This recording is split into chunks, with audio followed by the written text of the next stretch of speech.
Hi everyone, before this video starts, I wanted to say, don't worry, the entire Loen quest is here. There was nothing lost from it. It's all going to be here in this video. The one thing I did lose, though, was the video for the part of the reaction to the banner. And that's because I recorded like the day before I did the Loen quest. I was right before I recorded some Honga Star Rail. So I'm going to put my audio here, like just right, like with some newly recorded footage of the banner. So it's going to be my audio on my first time reaction to the banner and the menu, which I actually saw the menu before I saw the banner this time. It was one of those moments where like on autopilot, I went into the menu and saw the menu before the banner. So then I realized what the banner was, but you can see my reaction right now as well. The whole quest is there. Nothing was lost in the quest. I'm just going to put my audio over the banner of a new recording of the banner. Hope you guys enjoyed the video. Yes. Oh, very cool. We have a Loen story quest. Oh my god, that means Loen is like for sure on the banner. Okay. Thank God I was recording. Usually I would react to like him on the banner, but I wasn't expecting like I guess a new character. But that's my bad. Usually I like will look at the banner first, but Loen is on the banner then, I'm guessing. Okay, that's one way we can do this. So we do have a Loen story quest, which is really, really cool, which means we definitely have Loen on the freaking banner, man. No, because he's a 5-star. That's really, really cool. Yeah, my bad. Usually, like, I go into the banner first, but I was like, oh, do we have any new missions? But I forgot about the banner change. But yeah, Loen, that's great. That's really awesome. Loen is a really cool character with a really great design. This is awesome, right? This is cool. This is really cool. And we get a Loen story quest also, which I'm not sure,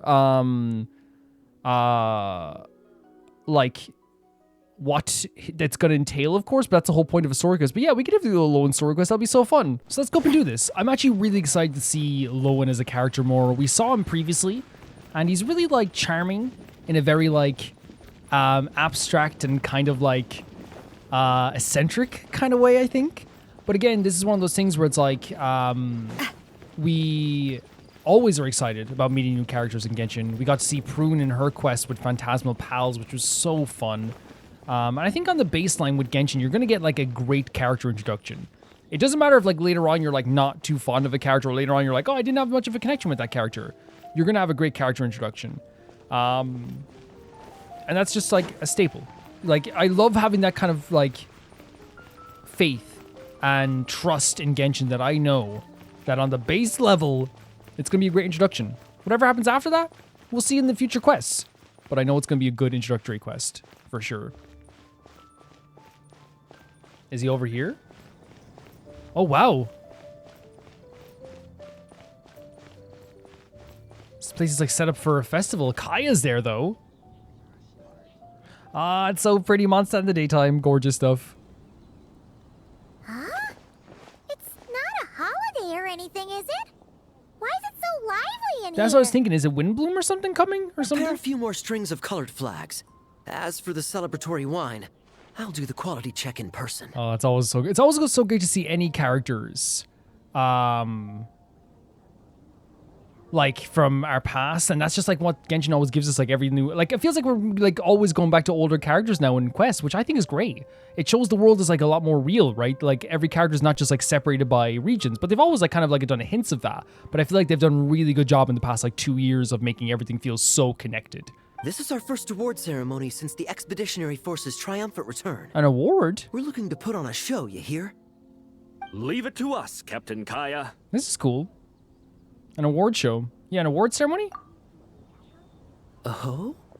The Honorary Knight and Paimon. That's us? Well, this saves me the trouble of sending someone to invite you. And of course they would be invited, you know? I'm sure our colleagues from the expedition will be delighted to see such prestigious guests in attendance. Sure. The knights are giving out awards? Well, I'm sure you know how many knights bear unique titles, yes? Take the Grand Masters Boreas, or Captain Eula's Spindrift, for example. Some they inherit. Others have unique origins. Oh, can they be awarded as well, like an award ceremony? But in the vast majority of cases, they are titles conferred to honor said knight's conduct and achievements. Like how I'm the honorary knight? That's awesome. You could say that. Shame we were so busy with the issue of Dvalin's corruption back then, or we'd have held a ceremony for you too. That's lovely. Let me think. Why don't we make it up to you this time? Wait, I mean, it is fine. It's been so long, but like, if you wanted to, I would love that. Besides, isn't the ceremony meant for the knights who are back from the expedition in triumph? We wouldn't want to steal their thunder. Even though, like, if there's anyone who deserves to steal some thunder, it's the Traveler. But then again, like, in fairness, the Traveler, no, like, to be honest, like, it's not about like attention or like gratefulness, because wherever we walk, people are grateful to the Traveler. You know, we take 2 steps and someone goes, "Thank you, Traveler." You know, so it's like, it's fine. Plus, being honored guests is way more impressive than actually receiving a title. You know, makes us sound like big shots. You might actually have a point there. Is that so? In that case, I'm looking forward to seeing you at the ceremony. This is so fun. This is such a fun idea, and I wonder like where this leads to. Is it going to be something to do with Loen? By the way, Well, it's going to be something to do with, of course it titles is. this time around. Like Loen's a part. It's Loen's quest. So is Loen going to be in this? Maybe. Mostly those who've made outstanding contributions during the expedition. Winfried, Leifhelm, Of course, Leifhelm, the best. and Loen, vice captain of There the it 5th is. Company. Wait, Ham? You mean he doesn't have one yet? I mean, is that a surprise because we know that he works so closely with like so many other like really important knights? Maybe. If it were just a question of personal ability, he'd have received a title before the expedition even started. Right. Okay. But he hasn't been with us for very long, and, well, let's just say there are personal reasons for the delay. Personal. How personal? Word is that he'll not only gain a title, but also official command over 5th Company. Sick. That's so sick. So he'll have like he'll become like an actual official commander of his company? Why, by my count, he's even set to break a certain someone's record. Whose? Yeah, whose? The youngest captain of the Knights of Favonius, of course. The previous record holder was our former cavalry captain, Diluc. I wonder how Diluc will feel about this, like, because like you'd imagine that he'd be happy that someone breaks it, right? So he's never going to be talked about in that context again. But you never know. I wonder what face our former captain will make when that happens. I'm guessing he won't make it. As I was thinking, would he make any face at all? I wouldn't be so sure. He smiled so brilliantly the day he set He was that very record. happy that day. Clearly, that's so. Again, it's one of those things. Of course, he deserves to be like happy about that achievement, right? Of course. A smiling champion of justice, huh? Yeah, nah. Paimon can't see it. It's just the world sapped it out of him. You know what I mean? It's just the way it is, and we love him for who he is now, of course. But like, it's Diluc's story. He was his happiness, not his happiness, but like his everyday joy that we would express to the world in the way that we do it is not there with them all the time because the world is maybe more realized and like he sees the maybe darker aspects more than most people would, you know? Well, let's not dwell on that. Care to guess what title our dear Vice Captain Loen will receive? You're up, Paimon. Gotcha! Easy! So, Loen. Oh, Paimon, you're so cute. Dagger Knight? That's good. Smirking Knight! Love it. Right! Punching Bag Knight! That's great. It's so good. It's so good. Your skills are improving, Paimon. I love to let us say this. Nuh-uh! This guy's just hard to sum up! Anyway, what's his title gonna be? I mean, Dagger Knight is kind of cool. Have you heard about the Dagger Knight? I'd say most signs right now point to the Benevolent Knight. Benevolent. Okay. So is he seen as some like very personable, like really like honorable person who like helps people all the time? Benevolent? Yeah. How's that even slightly associated with him? Well, we only know slightly of Paimon is so cute when she does his pose. But I wonder if like it is like when we're not around, like we see the deeds he's probably doing are very benevolent.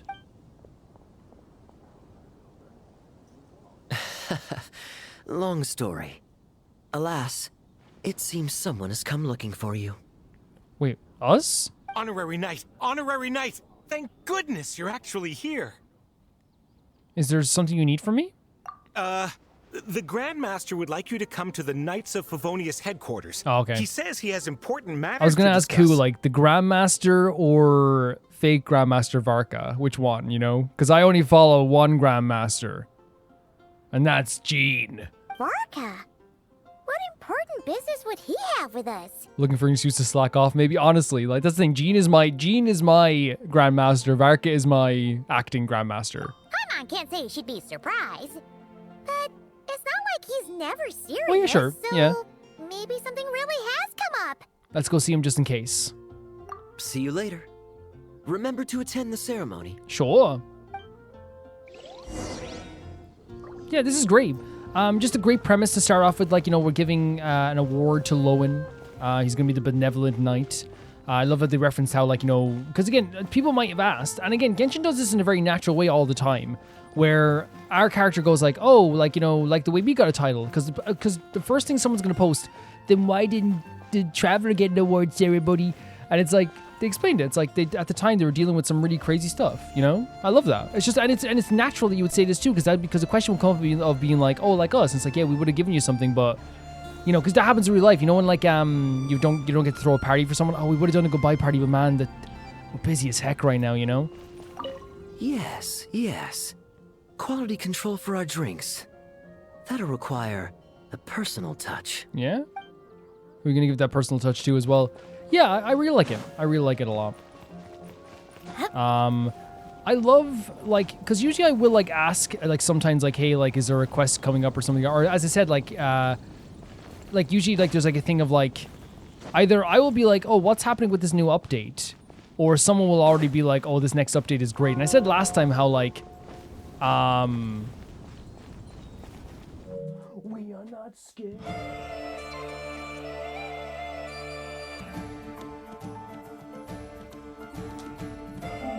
Yeah, it's really exciting, man. It's really, really exciting. Let's go down and talk to acting fake Grandmaster Varka over here.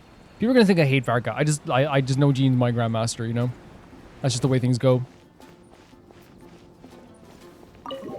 Just the way things go.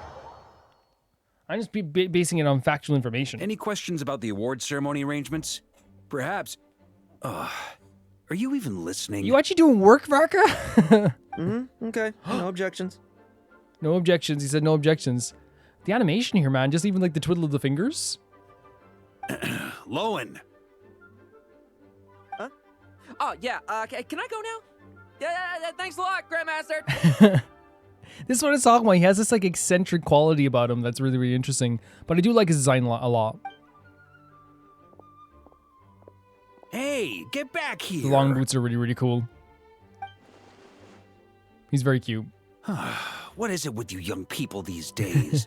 When I first earned my title, I was so excited I couldn't sleep a wink all night. Huh? Oh? And how many barrels of wine did you guzzle while counting sheep? Very striking comeback. That's not the point. Forget it. I know you're not interested in a knightly title or the position of captain. But it's Adorno's final wish to have you inherit the title of Benevolent Knight before he officially retires. Adorno. Is that something that you're not fond of? You've been back in Mondstadt for a while now, and you're usually stationed at Dornman Port. Have you not thought about going to see him? So he was there like a bit in Dornman Port, but I guess he didn't stay there for a while. Look at the body language here. Looking down.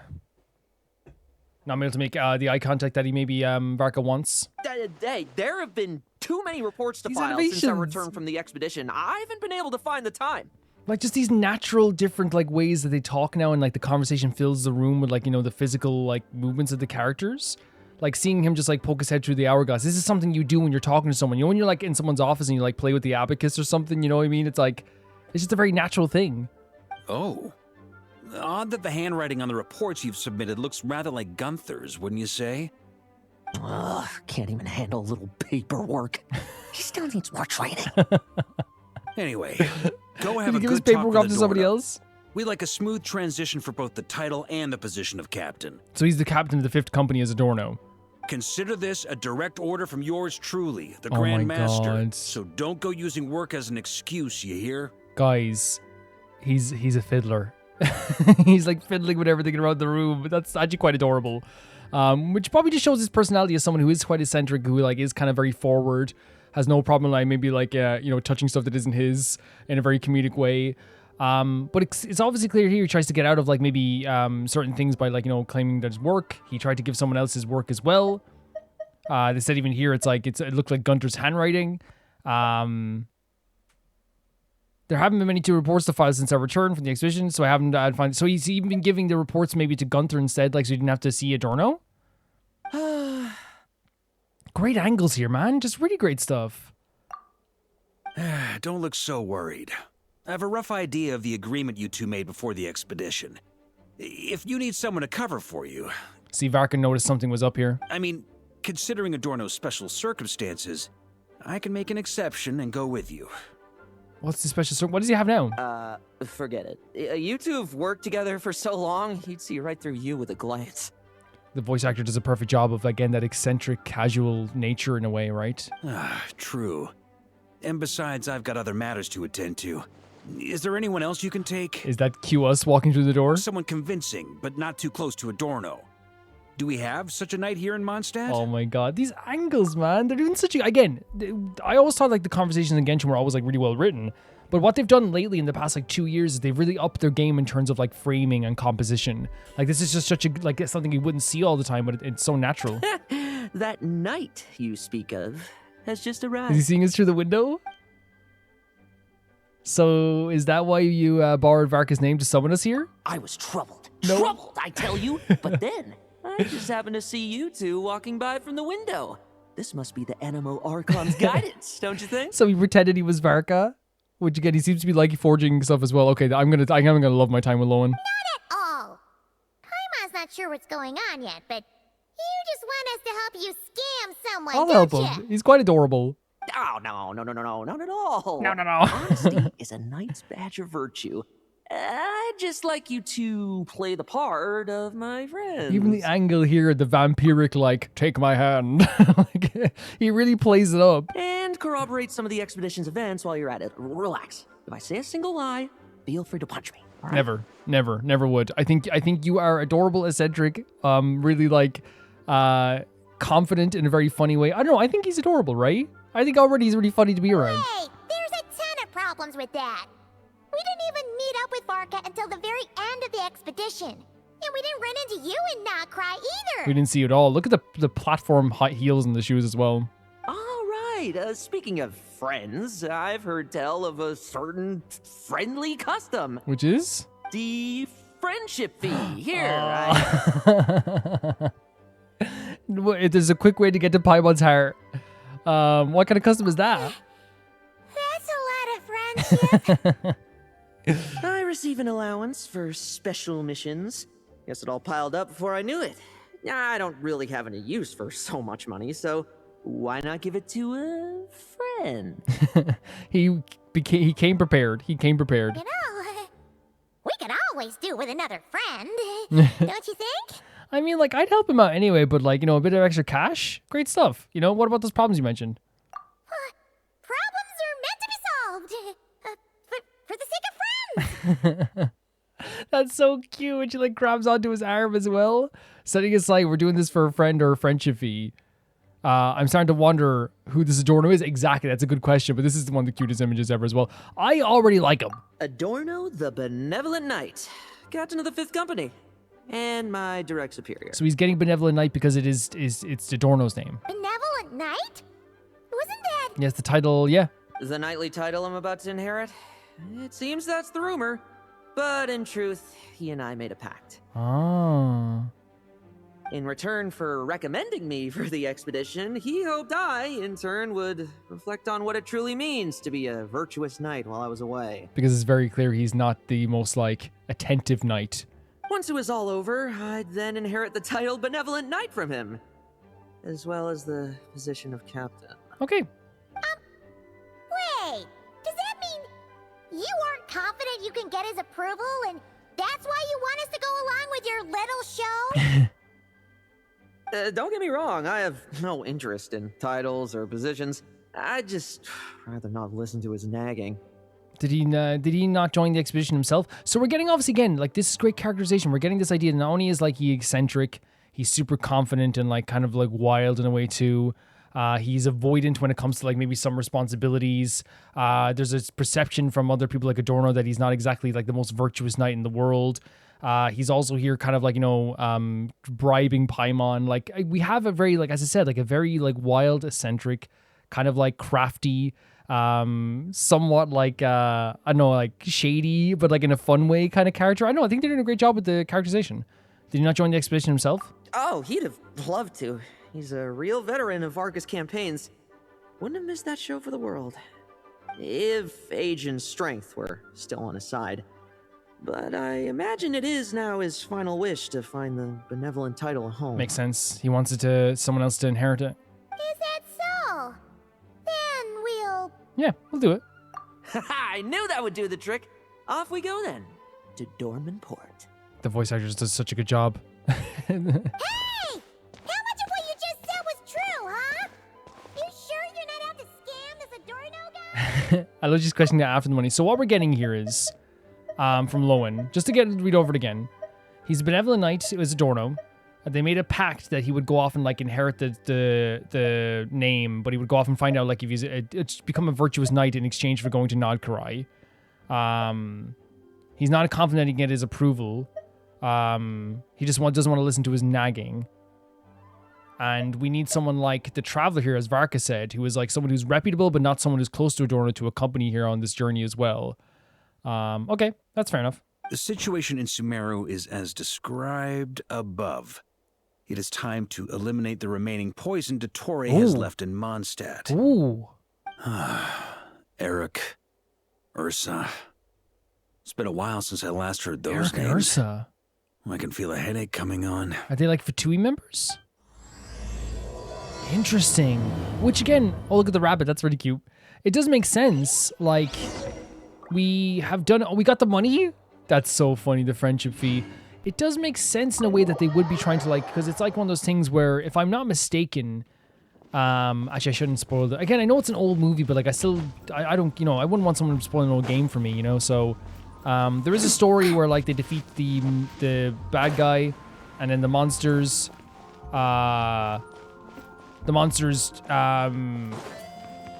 their leader is defeated, but they scatter around, and I think in the lore, they go off and find, like, the monsters that are left and hunt them down.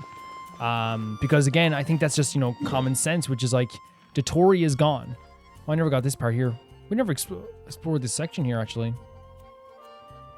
Is this all part of Dornman Port? Is this all new? Or did I just never explore it? As much as, like, we did a good thing here when we defeated... Oh yeah, by the way, like this here, which is the Tories one here as well. It's there's a test run of these characters too, which again I don't like doing until we actually finished all this stuff as well. Is this the quest for Nicole? I'm guessing so. People said it's done over a couple of weeks. I have to find a way to do that. Maybe we just start doing it at some point. I'm not sure. That's really cute as well. I actually I think I already got the rewards for the quest with Dottore, so, but I saw the splash screen. I wanted to say, like, people said that it was a spoiler. It's a crazy spoiler. It is, and again, here, I understand, like, for people that want to already watch the version traders, it's not going to be a spoiler, but for me, it was, like, my playthrough. I want to make clear my playthrough. It's, like, it just shows you, like the final form of Dottore there, Is this him? Oh, great design. It's like the NPC character just with, like, a little bit of a detail on him. Hey, old man. Oh my! Still kicking, I see. I'm sorry, he's adorable. He is adorable. He has a little beauty mark, right? He has a little smirk. I'm sorry, he's adorable. I'm sorry, guys. It's sold. Absolutely sold on Loen. Huh. Didn't Lo and buy the farm behold. during the expedition? Thought you might have fallen into some pit somewhere, what with how long it's taken you to come see me. Oh my god, he is a nagger. He definitely is. He loves nagging. You worry too much. When it comes to pits, I've been the one doing all the digging and burying. That's a novel way to say hello. I love the poke in from the side. Who are these two? My friend, the honorary knight, and his guide Paimon. There we go. We do the hand in the hair. Paimon does the hand in the hips. Honorary Knight. The same one that resolved the Storm Terror incident. In the flesh, sir. Oh, he didn't just resolve that incident. He helped us complete the expedition. The Wild Hunt, the Doctor, Andreas. He played a part in dealing with all of them. Oh? I've quizzed the knights at Dornman Port about what happened during the expedition. They didn't mention us. Unfortunately, for some reason, none of them were willing to tell me the whole story. It's almost as if someone told them to avoid Look, he has me. such a mischievous look in his face, Kalzi. How can you not think he's the most adorable character ever? Loen, is it your doing? He does not want people talking to Adorno again. Since we've got a moment, let's have a proper chat. I guess from his story How as did well. this magnificent knight here end up making friends with you? Oh God. I chop. suppose it's because we both possess a chivalric spirit that shines as bright as Mora. Isn't that right? Reminding him of the bribe. Yeah, just like Mora. I mean, let's just be honest here as well, though. Like, we can't deny it. We've made friends with some of the craziest people in history. You know what I mean? Like, if we can't have room in our heart for someone like Loen, you know, then we're just a bit hypocritical. You know what I mean? Like, if we can't let Loen into our heart, we've let so many like people who have done bad things or wrong things that we love dearly into our hearts, and there's nothing wrong with that. I want to make that clear, because there's reason for everything. As I've always said, like, you look at all my videos, we talk about this at great length. The Traveler is justified in all of his love for all those characters who have quote unquote done wrong. But like I'm saying, like, you know, we accept people. You know, that's what we do, and Loen is no different. I've been keeping my promise to you, you know? For instance, I've been organizing group training sessions with my fellow knights every week to build ironclad trust between friends. Look at that, Adorno. All right, the team building I told you about.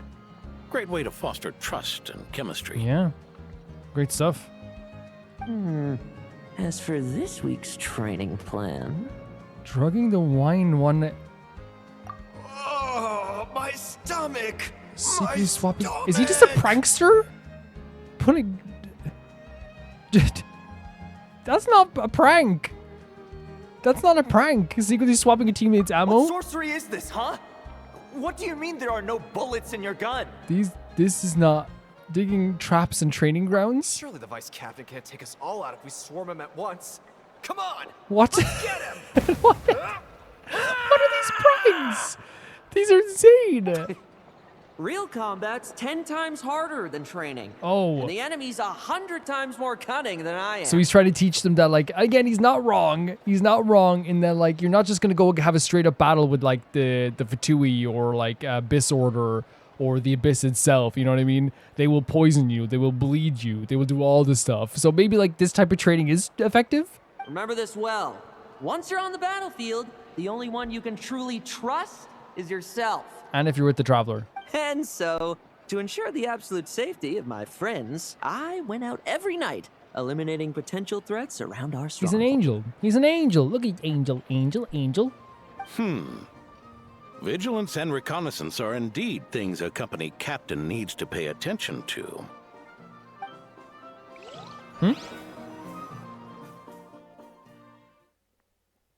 What happened there? Vigilance, reconnaissance, it's What? so much trouble. And for what? Enemies who disappear quietly won't disturb Stealth anyone's mission? sleep. Man, what a setting for a stealth mission. Nod, Karai, Rain. Prevent any enemies from raising the alarm. How do you crouch again? While infiltrating the enemy's camp, Loen will use a special dagger technique to complete his mission. His elemental skill and burst will also be switched to infiltration-specific abilities. That's so sick. This is such a great idea. Additionally, the target that Loen is locked onto will receive a special mark. When using the elemental skill, Loen will throw a dagger at the targeted foe. It will defeat a normal enemy on hit. While elite enemies will be frozen, the elemental skill has 2 usages. In addition, you'll be able to use an elemental burst after 2 opponents have been hit by Loen's elemental skill. Okay. When using the elemental burst, Loen will launch a surprise attack on a nearby locked-on target. So, you'll be able to use the elemental burst after 2 opponents have been hit by Loen's skill. Okay, we need to know that. When elemental bursts, Loen will launch a surprise attack on a nearby locked-on target and will defeat the enemies all at once. So, like, for example, this. They're all... Can we crouch? Do we need to crouch? Or do we just need to go behind him? Yeah, it's setting for a stealth mission. Fantastic.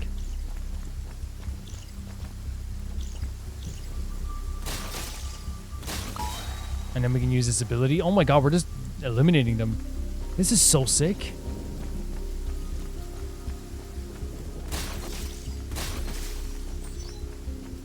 Like lambs to the What? slaughter.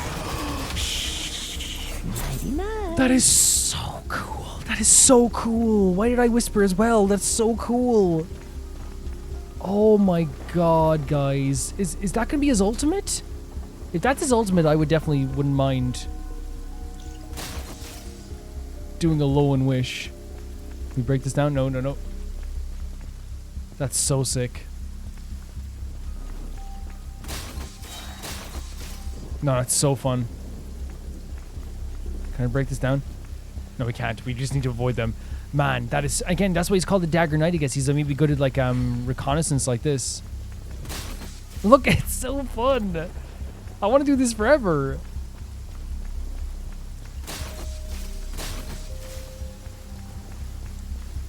Should we go through here?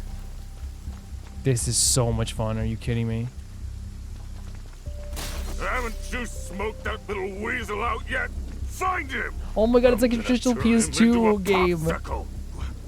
You know? We're working on it. You know when you hear the enemy talking about you? The bat! He's gotta be around here! Not the PS3, but still.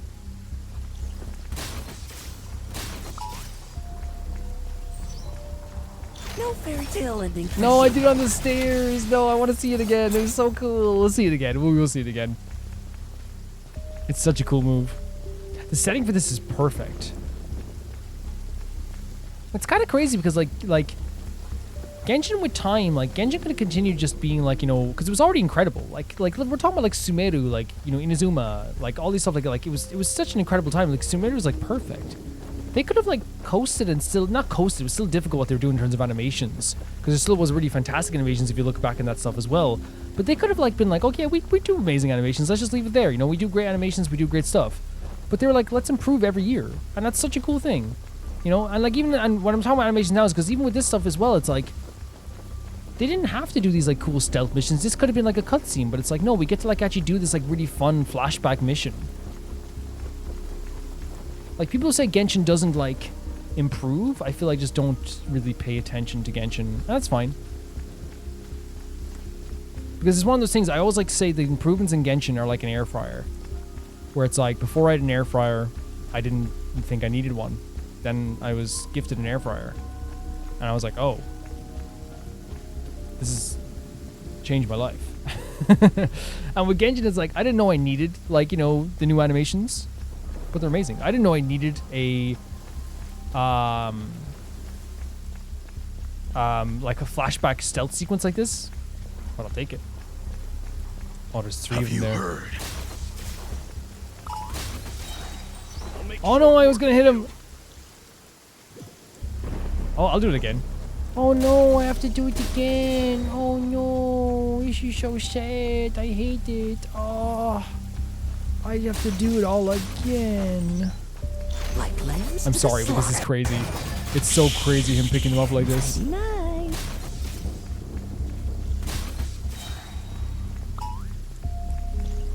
I got him. No, that was bad. I have to wait for the timer to go cool down. Oh, I have to do it again. Oh, it's just the most fun mission ever.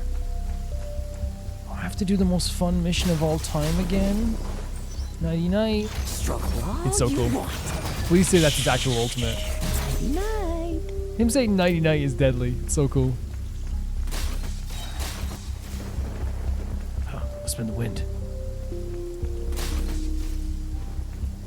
We should go for these guys first then, I guess. Have you heard? There's a strange guy wandering. Oh, there. Just barely got it there as well. Very cool stuff.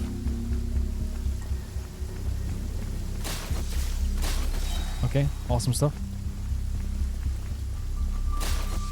Awesome stuff. It's so fun. It's so fun. Where is he? Where's the bat? Haven't you smoked that little weasel out yet? Oh no, I didn't hit the stairs. I didn't target him. Oh, I have to do it all over again. Oh, I'm having such a bad time. Me having the time of my life.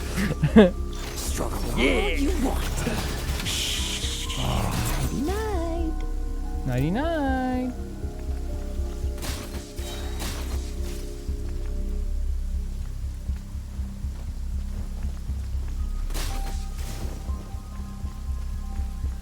Have you heard? There's a strange guy. Oh, there. Much quieter. He's very charming. He's very charming in such a very funny way. He could have his own TV show. It's Loen time. Loen, Loen, Loen, Loen. Keep Loen, Loen, Loen. Haven't you smoked that little weasel out yet? Find him! I'm gonna turn him into a pup! Nope. Not messing about. Time to wrap this up. So we have 3 left somewhere. I'm not sure where it is though, but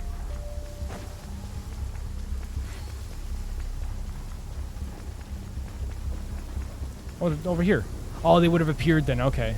Well, you can just see me? Those meddling knights. Will they ever stop getting in our way? People who can't stop yapping about justice. Wait, you can't see me here. No, you can't see me here. Oh. Use the force off. All you want.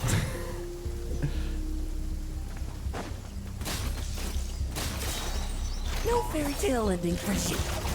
Got him. So fun. So fun. I could have done it again. What a great way of doing a flashback, or like a way to explain what he was doing. Just ensuring my friends get a good night's rest. All in a day's work, you know? Of course. He's done such an amazing job. Of course, in order to gather intel for the expeditionary force, I also needed to maintain my connections at all times and communicate earnestly with my friends. I didn't expect you to have matured so much from one trip. Come, let me sprinkle some more salt on the cut. Loen?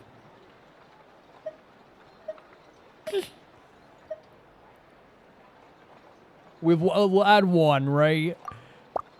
Perhaps another dash of pepper. What are you doing, Loen? Who are you? Who are you? What the wait, this animation is happening too? Spices to finish things off. What, are you putting spices in someone's cup? Add it all? Sprinkle it all on? Now this is how you kill me. When he was like, I was added to the cup, I thought he was like it was actual someone's cup. I was like, okay, who are we dealing with here? Here, would you like some? I mean, you've had nothing for nearly 3 days. Or would you like to try something else? No, oh my god, oh my god, look at this smile as well. Salt, pepper, spices. Spices! Oh. May I take this to mean that we have an agreement? That is so crazy. He is crazy. He is crazy. You'll cooperate? Lovely! That makes us friends from now on. And you know how it is between friends. No betrayals. You understand? Yeah, the voice actor's done such a good job of making him delightfully insane. You know what I mean? And like again, it feels like it feels like he sees the world in a different way to everybody else. It feels like he's living in a different plane. You know, even the different inflections. You know what I mean? Like lovely, like so quickly too. Like who would like again? I love the choices being made here. Like listen to how quickly he says lovely. You'll cooperate, lovely. Like it's he doesn't wait to go lovely. He just goes you cooperate, lovely. It's like all one word. So you two, I didn't lie, did I? You didn't somehow. And that's the story, old man. Now pass on that benevolent knight title thing and get some well-deserved rest. He's just like, just give it to me now. Hey now, we aren't finished talking yet, are we? Word is that you faced a truly formidable foe while in Nodcry. Someone called the Rahir of Solnari, I believe. Oh, Rahir. Whoa, really? Why haven't we heard you and Varka talk about that? Yeah, did Loen actually encounter him? There's nothing to tell. I was with the Grand Master when we ambushed Rahir, but not only was I useless, I even ended up acting as a punching bag. That left me laid up in camp for several days. By the time I could finally get out of bed, I heard the news that you had all joined forces to banish him. So wait, so is this the actual story? Because it's hard to know now with Loen. Oh, so that's why Paimon didn't see you when we were duking it out with Rahir. It's not like you to miss a fight. Is he saying that he actually was slacking off or something? Oh, sorry. Oh my god. No need to apologize. You're right. I wasn't strong. Oh, so maybe this is actually true then. Maybe he actually did feel like he got attacked, and he missed the fight itself, and maybe he wanted to be there. I was slow, weak, powerless, mortal. Loen? Loen! Hey, you! Take him and Oh, fall he was back! repeating what Rahir said about him as well. He was a sinner who once set his face against the world. He wields abyssal powers beyond our imagination. Yeah. In the end, him Jesus, just to dude. banish him. So, don't worry Yeah, about he's, it he's too ultra much. powerful, but it's clear that affected Loen. The fact that he repeated what Rerir said about him, it's clear that that affected him in some ways for sure. But he was once a mere mortal too, wasn't he? He was, but he made every wrong choice you could ever make in the book, Loen. So don't even like think of anything that way. Well, I haven't seen this Rehir of Solnari with my own eyes, but I believe that strength alone does not a knight make. Yeah. Anyway, I've got some important work to attend to. You and your friends can come along if you like, Loen. I think this is probably going to get deeper. Of course, it's Genshin, so you're going to have some deeper emotions here as well. But like very clearly that Loen obviously had the stuff with Rerir affected him greatly. It affected him in some way anyway. Important work? Aren't you already semi-retired? Ha! Just follow me and you'll see. Consider this required reading for any benevolent knight.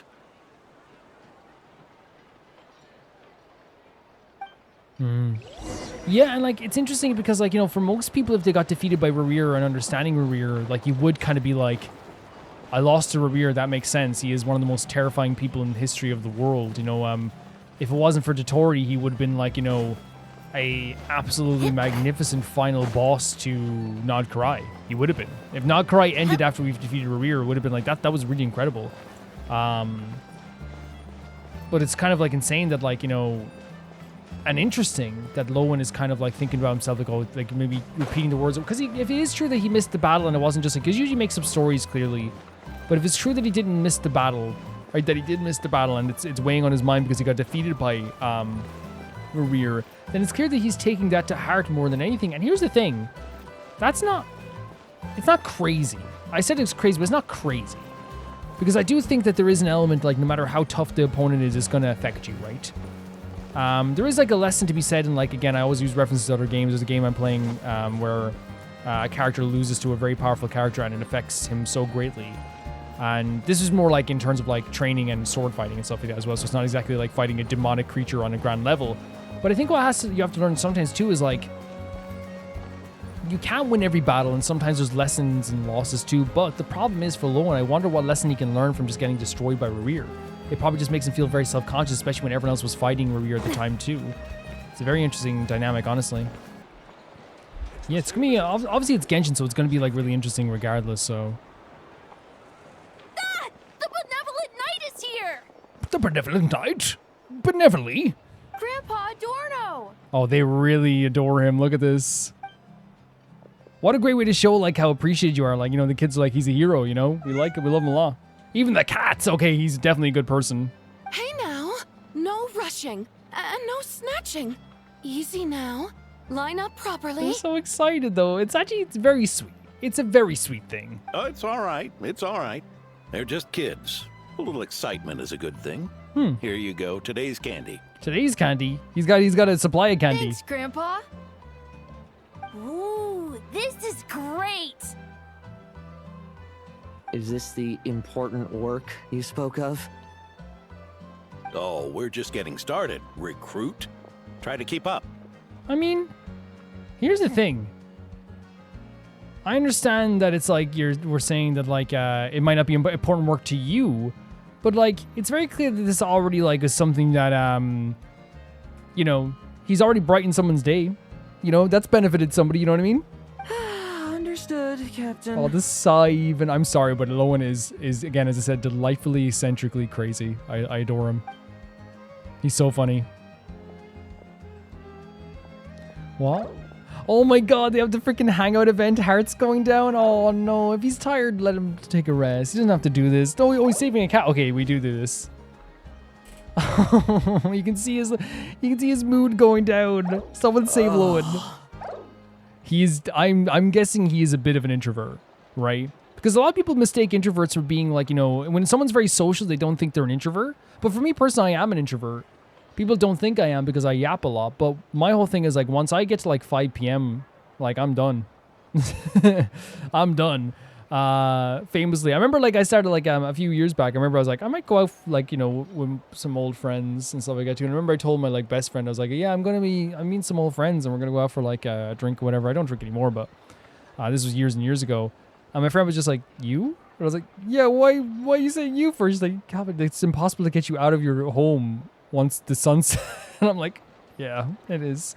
But I think it's just one of those things where like, you know, maybe it's like some people like are very eccentric, very, very outgoing. They can talk a lot. They can talk forever. But that doesn't mean they're not introverted, you know, in some ways too.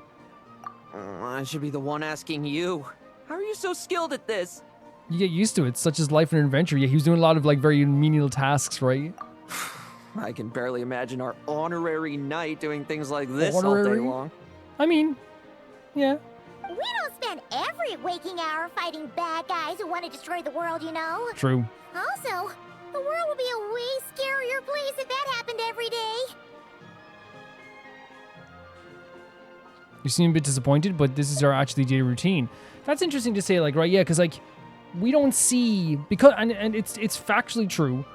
We don't see like everything the Traveler and Paimon does every day, and they could be doing the stuff like getting cats off the roof, or like, you know, someone needs help with like some stuff, and you know, these kids need to find a toy or whatever. We've done menial tasks before. Daily routine, huh?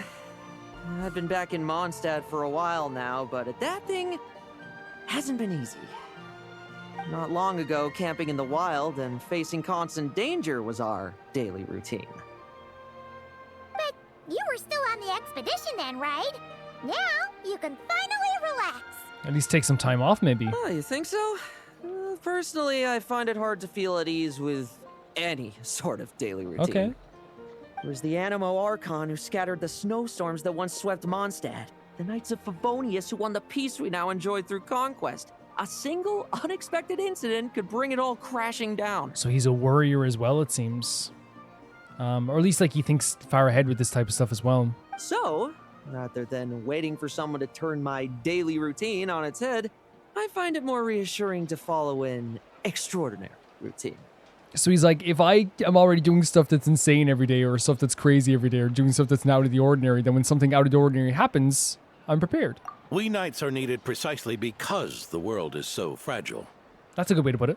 Oh, are you done handing out the candy already? Indeed. Looks like you're all wrapped up here as well. Thanks for exercising such patience. We're seeing Adorno definitely is a great hero, right? Like, if so many people appreciate him. This next task should give you a chance to stretch your legs. We're going to patrol the surrounding area for monsters. Ooh. Monsters? What, are the knights short-handed? You haven't held a sword in years. Hey now, my retirement isn't official yet. It's just a patrol. I'm still more than capable of handling myself. Things did get a bit tough a while back, but look at me now, eh? Might as well get going while I still got pep in my step. Never one to sit still, were you? Fine. Where are we headed? We've had strange monsters show up around the outskirts. No one's gotten hurt yet, but you can never be too careful. Usually I just patrol the area for any approaching monsters, but this time, I've got you for backup. Lovely stuff. Yeah, forget about just patrolling. We can take them all on, no problem, right? Piece of cake? Sure, let's go.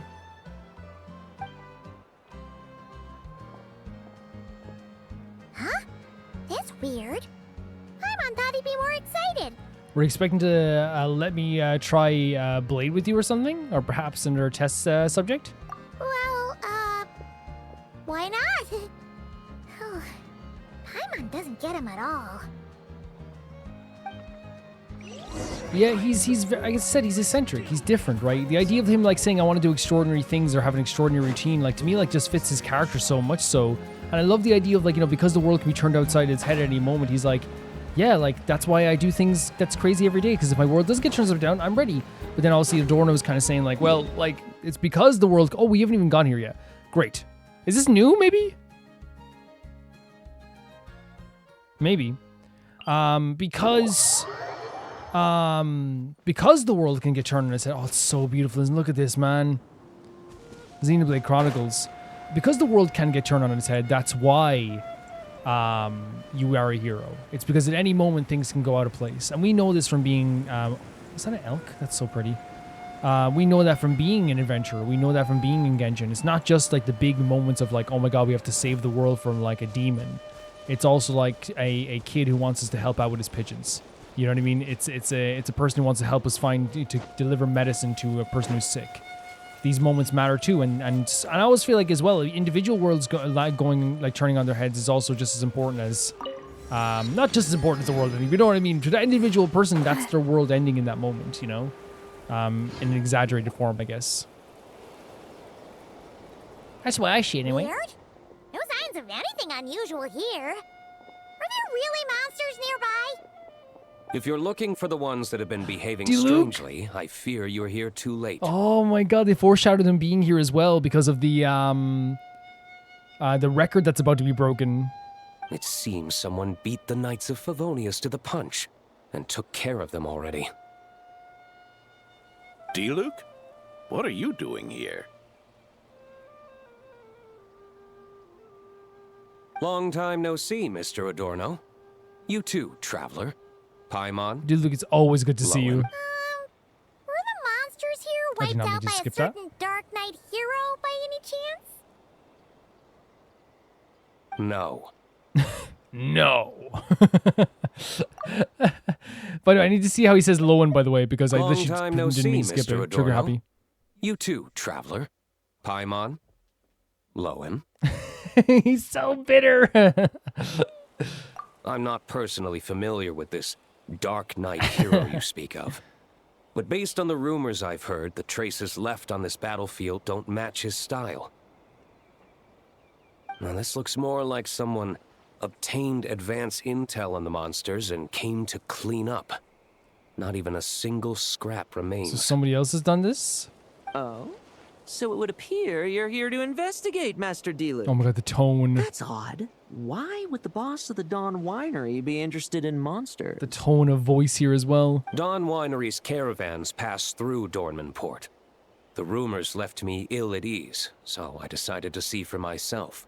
So true. So true, King. As for the Knights of Favonius, are they still understaffed even with the expedition's return? Huh. Strict as ever, I see. I took this patrol up myself. Gotta keep moving while I still can. I've been living this life for decades. Can't just sit idle, you know?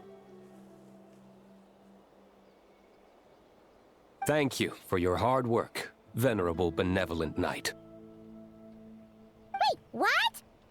Not even Varka gets that much respect from Diluc. That's a good point. It does show in a lot of ways his the respect that he has. We saw that from the kids. We saw that from the adults there in the town as well. There is a lot of respect being put towards Adorno. I'd say that's Varka's problem. Eric only got away with causing that uproar by taking advantage of the Grandmaster's absence. Eric. They mentioned Eric before as well, right? If he and the Alder Knight had been here, they never would have allowed Krepus's heroism in driving off the dragon to go unrecognized. Wait, Eric. So what does he mean by like? Because Diluc is saying like Eric was mentioned by Varka, right? And we old codgers back in Mondstadt wouldn't have been the only ones left to stand up for your father. Oh, okay. But they weren't there, were they? Oh, wow. Let's cut the small talk. Since there are no clues here, I have no reason to stay. Goodbye, traveler. Paimon. You're not gonna say Loen. Loen. And take care, benevolent knight. He's so he is very like respectful, right? For to him, yeah.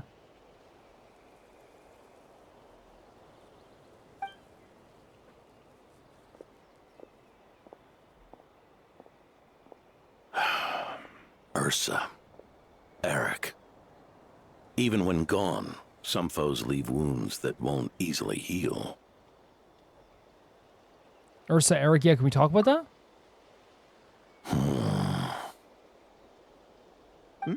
Oh, need me to explain? Sure.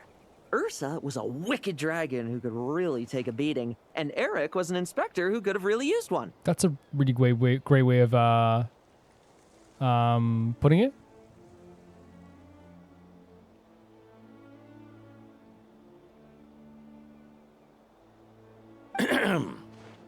Allow me instead. Ursa the Drake was a dragon who first appeared in Mondstadt 1,000 years ago, bringing calamity with its immense might. We've heard the name Ursa before, right? For sure. I feel like that's a name that's like been like that has come up like many a time before. If I'm not mistaken.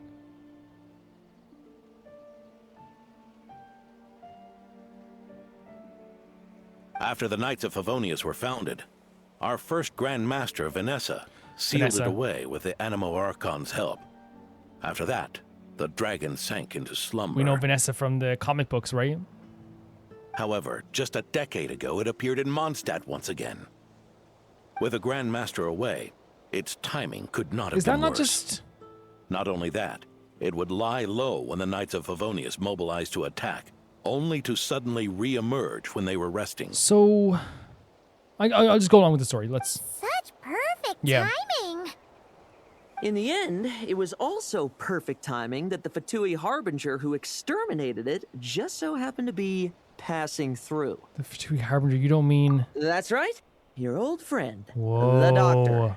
Or would it be more accurate to say one of his segments? Man, I love how like it's one of those things where like Dottoro's gone, but like I feel like, you know, of course he's gonna be referenced, of course. So, Ursa the Drake waking up. It was all part of some plot by that segment? No, Dottoro's perfect. He'll never do anything wrong, right? I've been told so many times. Dude, I've been told so many times Dottori does nothing wrong. Not entirely. Even a Fatui Harbinger would have struggled to stir up such a storm in Mondstadt all by themselves. Indeed, there was one other person who, seduced by transcendent power, secretly colluded with the Doctor. But the Doctor does nothing wrong. I've been told the Doctor does nothing wrong. He was the then Inspector of the Knights of Favonius, and the greatest traitor to the Knights in 100 years. Eric. Okay, so he was working with the Doctor at the time then as well. So what's his relationship with Diluc then? Because Diluc clearly like... When Diluc had just come of age, Ursa attacked a trade caravan from the Dawn Winery. His dad. It should have been nothing more than a common raid. Yeah, it was his dad, right? That's when his dad died. Fear.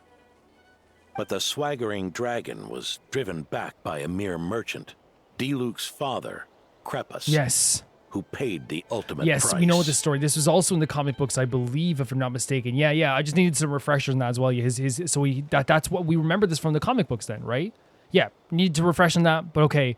It was when his dad died, so that's why he has a problem with Eric. News of this defeat did not favor Eric's plan to seize power through terror, so he suppressed the truth, claiming he was doing so to maintain the honor of the Knights. Wait, so he said that he... So Ursa attacked the caravan of the Dawn Winery, which is the dragon. Diluc's father fought back, and... Wait, so he suppressed the truth of Diluc's father dying in a battle of suppressing Ursa? If only I had discovered a moment sooner that he and the Doctor were working hand in glove. Perhaps I could have stopped everything. Because that's what I'm getting from that as well, because we know about the attack with Diluc's father and stuff like this as well. Obviously, I don't remember all the names and stuff like this and the specifics all the time, but...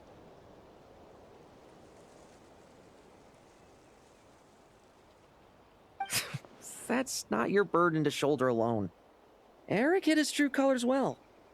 Up until the incident with Ursa. That's really... And it must feel so, like, dirty, right?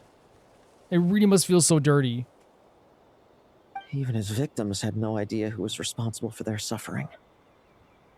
I want to say dirty, I mean it's like disgusting a feeling of someone you trusted, right? So even his victims had no idea who was responsible. So that's so sad as well. Oh my god. They may have gotten away with it for a time, but they've all paid the price for their sins now. We needn't continue to live in the shadows of scum like that, old man. You've got a point. We've got long lives ahead of us, after all. It's a sad story, and of course, of course, Diluc is gonna freaking still be affected by this. Like, of course you would be, right? Like, even if Diluc is the most stalwart person in the world, he doesn't let things get to him sometimes. to say that Diluc is not an emotional character would be like a lie, right? It would be more than a lie. Let's get on with our next task, eh? This should lift your spirits a bit, I'm sure. We'll be assisting the 10th Company with their research. That's really fun. Yeah, man, that's interesting to bring this back up then as well, but it's like one of those things where like you can tell within this story here that obviously this is going to affect like a maybe the sucrose, okay. It's going to affect like obviously maybe like future parts of the story. We probably haven't seen the last of Diluc in this story as well, but it's ancient. It's one of those things that they bring back up in Genshin over time, and I really want to go traveling. you tell him Navia over time, but it is still such an important part of like Diluc's history. But then also like the history of like Diluc's history is tied to the history of the Doctor. It's tied to the history of like a betrayal in Mondstadt. So it's one of those things where like we can't forget about it. It's not going to be forgotten about. Even if like we move on, it's still always going to be plaguing the back of our minds, and so it's a way to shape the future of like of a kingdom as well, right? Knowing that there is like people who would betray you like this, there is people that work at the Doctor like this, there is people that would like lead to like people's deaths like this. It is really scary. I took a tiny break in between that part and this part here, but oh my god, man! Like I always talk about scale in video games and how like it's so easy to get it wrong.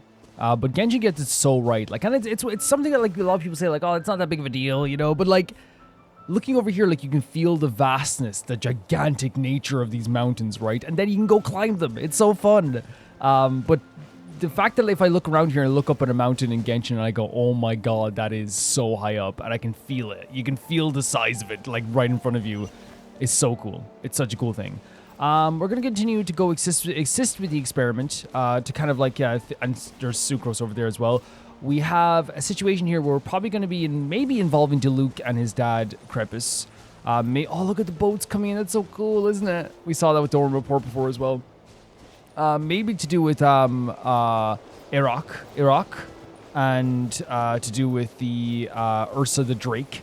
Like a lot of things happening here. Maybe like remnants of Dotori as well. Which again, like if we're talking about Iraq, right? We're going to be talking about Dotori. That's just what's going to happen here. Especially since there is like a companionship there for sure. Those boots are so killer on Loen. It's as we thought. The magic Miss Alice left behind isn't so easily understood. Yeah. Hey, Sucrose! Huh? Is that one of the things that we used? Remember we went into for the event? It was really fun. Remember we all went into the past. Ah, Traveler. Are you here to assist with the development tests for the simulation training bubble Type 02? Type 02? Is that the magic bubble that can recreate memories? Yeah, that's what you said it way better than me. You use it too? I was told not long after my return that I could use this to catch up with the various events, large and small, that transpired during our absence. I mean, that's a really good use of it, right? But using this level of magic for, well, storytelling seems like a huge waste of resources. Interesting perspective. You're not alone in thinking that. Our investigation team quickly recognized its broader potential for training simulations. I don't know. I think I love it because from Alice's and the other Hex and Circle members' perspective, them creating a magical thing that is absolutely insane. Again, in any other context, it is like one of the most insane magical items you've ever seen in your life, right? It is.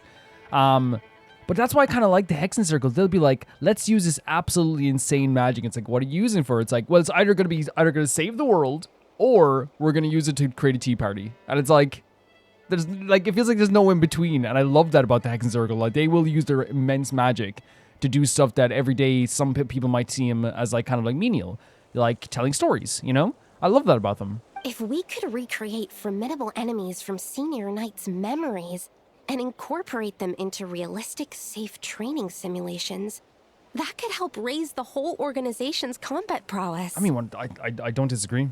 However, we've been debugging the bubble for a while now, and we still haven't fully grasped its underlying principles. We're also struggling to balance realism with safety. Okay. Safety? Doesn't sound like something Alice would give much thought to. Depending on who it is. That's so. Sounds interesting. Let me give it a shot. Mr. Danger over here. You're not here to take part, are you, Pops? Oh, not to worry.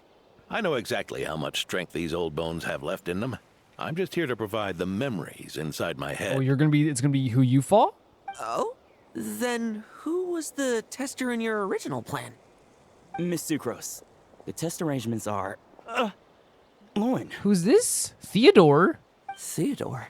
You know Theodore? Theodore's adorable. Why are you? What do you mean say, why are you? What's happening here? Is there a rivalry? Bad blood? I just happened to come along with Adorno to test this simulation training bubble. Yeah. I take it you're the scheduled tester? There's no need for any bad blood. Yes, that's right. And these are? There's a bit of awkwardness, right? For sure. Let me introduce you. These two are the honorary knight and his guide, Paimon. The honorary knight? I didn't expect someone so distinguished. We're best pals with Loen, you know? And this is Theodore, a trainee medic with the 8th Company. Okay. Like you, he's one of Loen's friends. Friends, okay, but I could tell there was a bit of a disconnect, right? You can kind of feel it a little bit. Loen?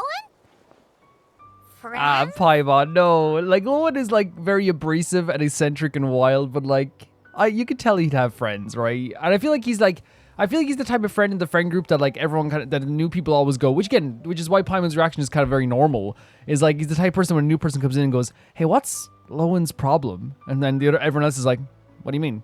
Yeah, like, Loen, is he crazy? Loen? I don't know. That's just Loen. You know, everyone's just like, that's just him, you know? Oh, no need to sound so surprised. I have plenty of friends. Don't I, Paimon? Exactly, you're a paid friend. Yeah. Oh, Paimon. Paimon wonders how much this guy's friendship fee was. Theodore, That's isn't hilarious. rescue and medical care more your thing? How did you end up getting roped into testing? I actually helped to construct this simulation, so I understand a few of his basic principles. Besides, I trained to become a knight too. And even if something happens, I should be able to patch myself up. Okay. But you needn't force yourself to do this if Vice Captain Lowen's willing to take over. We might get more practical test That makes data sense. from frontline knights too. Yeah, that makes sense. So... Yeah, I suppose Lowen's the better pick. But can't you come back and do it later as well? I hate the idea of him just not being able to do it because it seems like he's very passionate about it as well, and like he definitely wants to learn more about this stuff. Maybe you can like set him up with a teacher. Maybe Loen can like teach him a bit maybe it's not awkward. There's something awkward between them, right? For sure, you know. Yeah. Chin up, Theodore. If anything happens to Loen, we'll be counting on you to treat him. Right, but like he's made a point to say that he's like, where is it here now? I'm trained to become a knight too, right? And he wants to like, I guess, have this like front experience, where I guess if he does get hurt, he knows like, you know, maybe how to avoid getting hurt. And if he does get hurt, then he can know what to patch up, I guess, as well. I don't know, man. I don't want to trample on his like, his ambitions. All right. You know? I doubt there's a memory out there that can hurt me, but let's get started, old man. Are we actually gonna get to play as Loen here? Show me what passes for an elite foe in your mind. Don't get cocky, kid. And he's a You're not spear the user, only which one is who's been awesome. out on expedition with the Grand Master. Ah, really cool. Really cool. It changes the game also. And they fall apart. What is this? Have I fought one of these guys before? I bet rabbits more fearsome. Yeah. They call this a secret source automaton? This is sick. This is sick. A jumped up toy. You tell it is a jumped up toy. The second activation. Can't give you Oh wait, much there's trouble. something there. Yeah, we didn't get to do the ultimate, but there's a second activation, no which is cool. fluctuation in pain parameters. Should we switch to a more normal test Give him something more subject? crazy. So like, yeah, I want to see the actual ultimate, like outside of the sneak attack stuff. No need. Let's continue the Please, test. please do. Are you sure? I don't think my memories will yield anything worth fighting against at this Yeah, but I want to see the ultimate. Don't we have a knight right here who's faced more terrifying foes? Oh, actually, yeah. Like, legitimately, like, but if you want to face the Traveler's enemies, you're going to have to, like, it ranges from absolutely terrifying to absolutely insanely terrifying. Come on. Show me the ray here of Solnari. Oh As no. you remember him. See, what's happening here is he wants to fight the Rahir because I don't know why I said it like that. We're getting very fight the Rahir, you know? He wants to fight the Rahir now. He wants to fight the Rahir of Solnari because obviously he still has doubts. He still has those ideas of him being like just a basic mortal that, like, I forget the phrasing that Rahir used against him. That's what he did when he talked down to him. And he's probably still in his head, so he wants to prove that he could have fought the Rahir if he was there. I'm not so disheartened that I'd fear his memory. Yeah, but I just want to see it's so interesting having Celestia in the back shot here as well. if I'm still as powerless as he There claimed. it is. And he's yeah. Said it straight up. It's not even like a subtext. It's the text. it's what he's saying. Are we actually fighting Rahir? If we're fighting Rahir, that's pretty cool, but also insane. No way! What are you doing? That's so cool! I know it's supposed to be like, oh my god, what are we doing here? Moonlight betrays you. I will Put down your cape. Did he really get that much stronger? Oh, this is the more stronger version of him as well from when you fought him as well. Futile. Your turn to feel afraid. Oh man. What happened to my ultimate? I want to use my ultimate so badly. He's definitely affected by this stuff as well. The second activation of the skill that pops up is so cool. But this is such a great idea for a fight with these battles. Like, what way to bring back an enemy like this? Near mortal again. There it is. Oh, Loen's usually like very casually eccentric. He's aggressive here. He's upset. Please let me use the ultimate. His move is that! No, I'm sorry. That's so sick. That's so sick. We might have to wish on Loen. Is it like... It's like closing in around him? I like Loen's moveset. It's very simplistic from what I have so far. And I guess if you learn about it, like... And again, you might be like, how well you like the simplistic version? I mean, yeah, I do kind of like ones that are easier to understand sometimes as well. I'm not the best at combat, so I'm not going to deny it, you know? I won't judge. Well, but like, I also like combos, and like when you learn Varka's combo, for example, it's absolutely sick. Oh my god! Look. Oh! Wake up, Loen! It completely consumed him. It completely consumed him. Completely. And even when Rahir was calling him a mere mortal, he's like, "Save that for yourself," you know. Great shot, really great shot. Poor Loen. Poor Loen. This is just a great way to do a story, by the way, by having a character who is very casual, seems very avoidant, seems like they don't care sometimes, but in reality, like, there's a lot of stuff that weighs on their mind and the doubts they have about how good they are, especially in comparison to their other fellow soldiers. Something that, like, you know, no one would ever blame them for, but in the back of your mind, if you do care about, like, your fellow soldiers and, like, you know, the way someone looks at you, or the way someone looks down on you, Rahir's words might play in your mind forever, especially since you didn't get to be there in the final battle, right?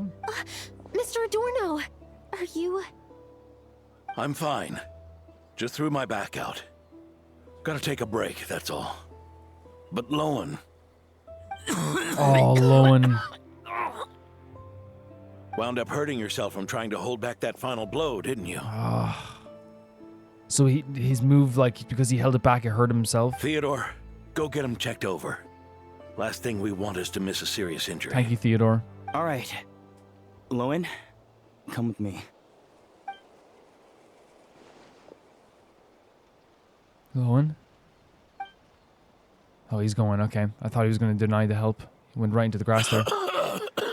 And he hid how hurt he was as well, because he obviously didn't want to upset Loen either, but, like, that's brutal. That's absolutely brutal. Like, because again, you can feel the frustration in Loen. You can feel the anger, the bitterness.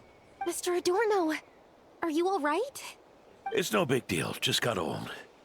Things stick with you once you're over the hill, waiting to be set off by the slightest exertion. Yep.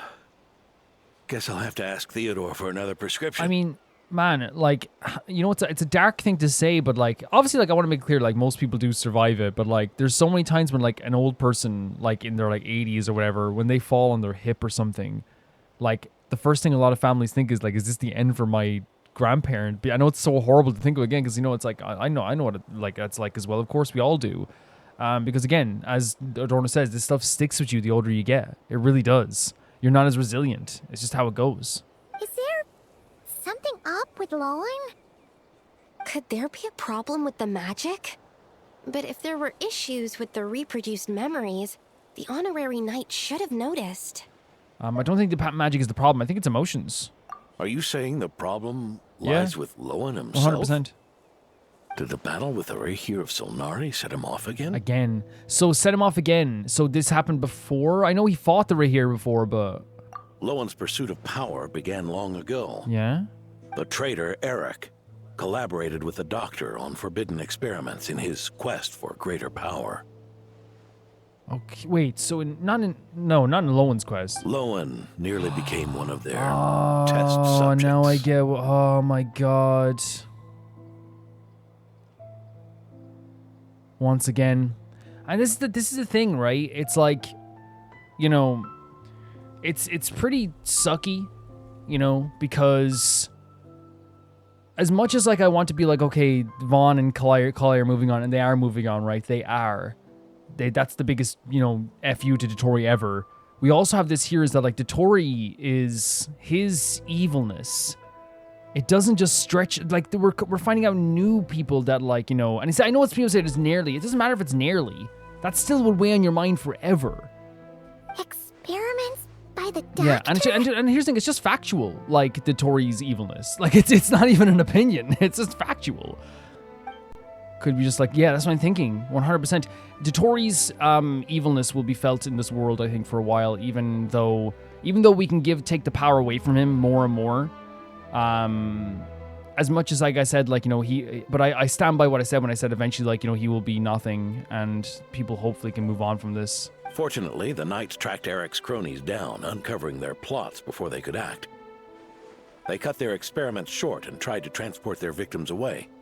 But we intercepted them in transit and rescued everyone. This is just in black and white as well, right? It just literally is like, and this is why, you know, stomping out Dotori is a satisfying feeling. This is why seeing Kale and Vaughn move on is a satisfying feeling. You know, the game is constantly over time. Even now after Dotori is gone, we're still learning about more bad stuff that he and even Eric did as well.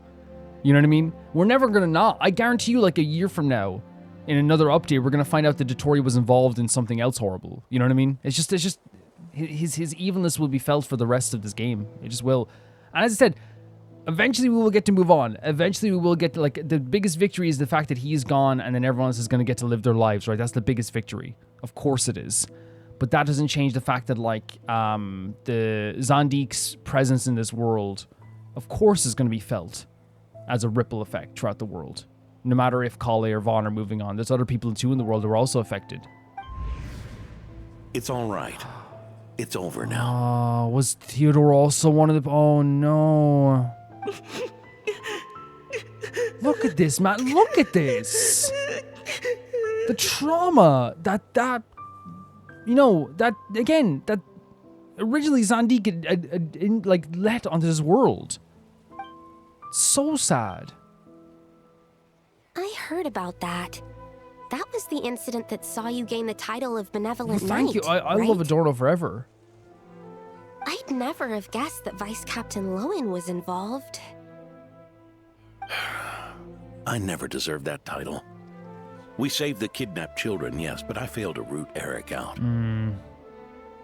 I couldn't find their experiment site. Nor could I help Loen fully shake off the trauma of that incident. Like, it's so not fair. It's so not fair that for his lofty bullcrap ideals, and Eric as well, that we have to now deal with this. Not deal with this, but now Loen has to deal with this for the rest of his life. Now, as I keep saying, they will get to move on. Because again, you can, I want to make it clear to everyone watching this, you can live after trauma and you will. Of course you will, but that doesn't change the fact that he was affected by it. You know, I want to make that clear because someone might be going through stuff right now and believing like, "Well, you're telling me this is the rest of my life." No, I'm saying that like it will always I think it always like stays with you no matter what. But I feel like you will get to live your own life and have a happy life, as we've seen with Vaughn and Kale. Right? Look what they're doing now. We just want that for Loen also. He's always believed he needs power to stay free from others' control. Wow. I'd hope the expedition might change his perspective, but... The battle against Rear made him feel powerless. So That's what brutal. happened. That's so brutal. And that also makes sense why he's a very avoidant character and someone who maybe avoids responsibility sometimes and maybe avoids doing his job sometimes, is that maybe he feels like boxed in whenever there's like an element of orders or control. It's tough having to act the part of a friend with someone like him, huh? Oh, you got that? Yeah. Wait. Nothing. Yeah, but I'll be his friend. Nothing gets past you, but I'll be his friend. I may be getting old, but my eyes haven't failed me yet. This is a brutal story once again. Ignoring his methods, the fact that he's found companions willing to play along with his little charade shows he's made at least some progress. Even if you're just acting, maybe learning from you will finally help him figure it out. Well, here's the thing, though. Like I said, like, you know, we've seen those teen movies in the 90s when we were all kids. You know, we know what happens. You pretend to be someone's friend, you become their friend. Sucrose? There's something I'm concerned about. Honorary Knight, would you mind taking a look at Sure. this?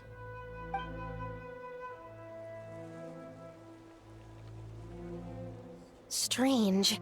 Mr. Adorno said that Loen's obsession may have caused the projection to spiral out of control. You don't think it's that? However, the simulation training bubble type O2's parameters were all normal. Okay. If anything, it was the power Vice Captain Loen released at that moment that appeared unusual. So it was Loen who's been changed by it? So, you haven't seen anything like this before? So maybe it's affecting Loen's power? No, it's not the elemental energy we usually encounter. And it isn't the Void Realm energy that Mr. Albedo talks about either. Do you have any ideas what it might be, Honorary Knight? I thought I sensed some familiar power back there, but I can't be certain. Who are you relating this to? So, you think there's something up with Loen? He's not messing about with something dangerous, is he? Wait, could it be a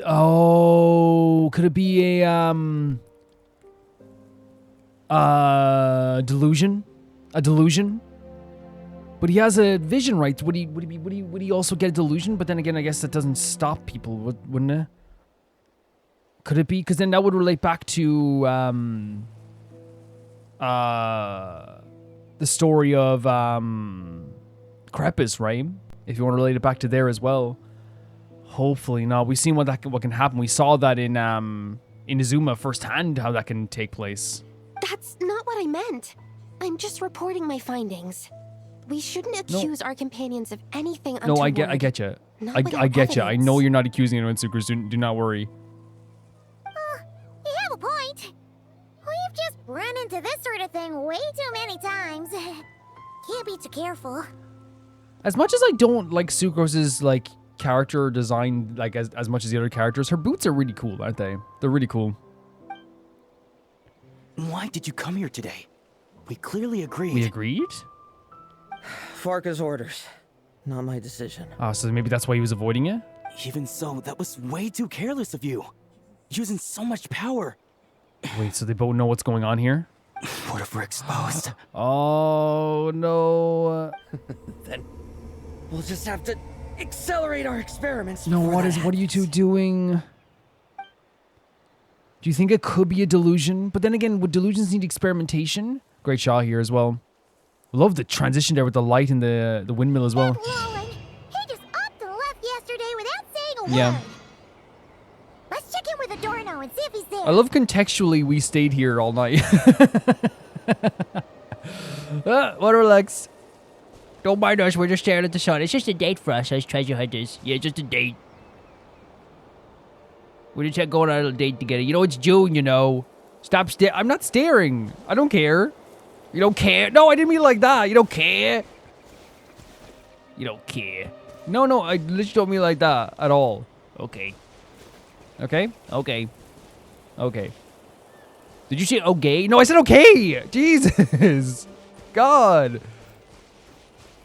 I bet you never thought a boy was cute in your life. Huh? You shouldn't watch... Have you watched my Genshin playthrough? Or my Honka Star playthrough? No? I don't watch crap. Okay. Well, okay. Go about yourself then. Remember, it's June. I know it's June! I love June! It's one of my favorite months! Jesus, bro. 2 guys on a date. I was about all ready to support them, but they think I'm not ready to support them. Keep walking. I'm walking! Late nights in the middle of June. Where are we going? I have to go this way. It's awkward. It's actually this way I have to go. Oh, yeah, that's what they all say. That's what they all say. That was a bit awkward. No, I'm looking up here. Oh, yeah, you can't see me from here. Sorry, it's June. I know it's June. Watch my playthroughs. See how I react to Don Hong. Watch it.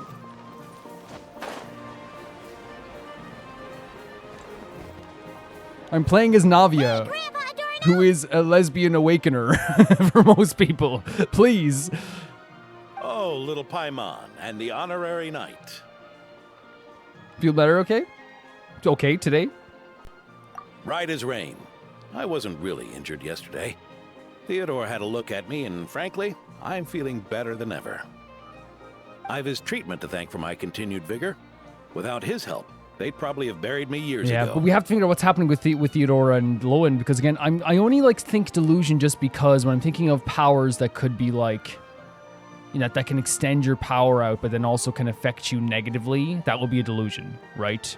And then also at the same time too, like it relates, because if I'm not mistaken, like it's with Crepus, he had a delusion, right? Am I wrong in saying that? Or maybe that's just something that people said before that I'm misremembering for another character. Theodore? You mean the apprentice medic from the 8th Company? He didn't look all that skilled to Paimon. Well, you know, looks to be deceiving. He once aspired to be a knight fighting on the front lines, but perhaps the physician's path suits him better. Okay. Anyway, enough about that for now. Did you guys come here looking for Loen? For sure. Yeah! He disappeared after trying the simulation training bubble yesterday. We can't find him anywhere. Did he come back here? Yeah, he left a note this morning. Said he wanted to apologize for what happened yesterday. He confessed that yesterday was all just an act, and that he couldn't stand this bone-dry daily routine. So, to make up for it... He's playing on the fact... He's playing on the fact that people think that he's lazy to the bone. I'll wipe out every last one of those annoying monsters. That's how he apologizes? Huh. Totally his style. Yeah. He's gone Monster Hunter by himself. Should we go check it out? Yeah, but this line here... Oh, it's gone now. Yeah, but it's okay. Ordinary monsters pose no threat to him. What worries me is that something like what happened yesterday might happen again.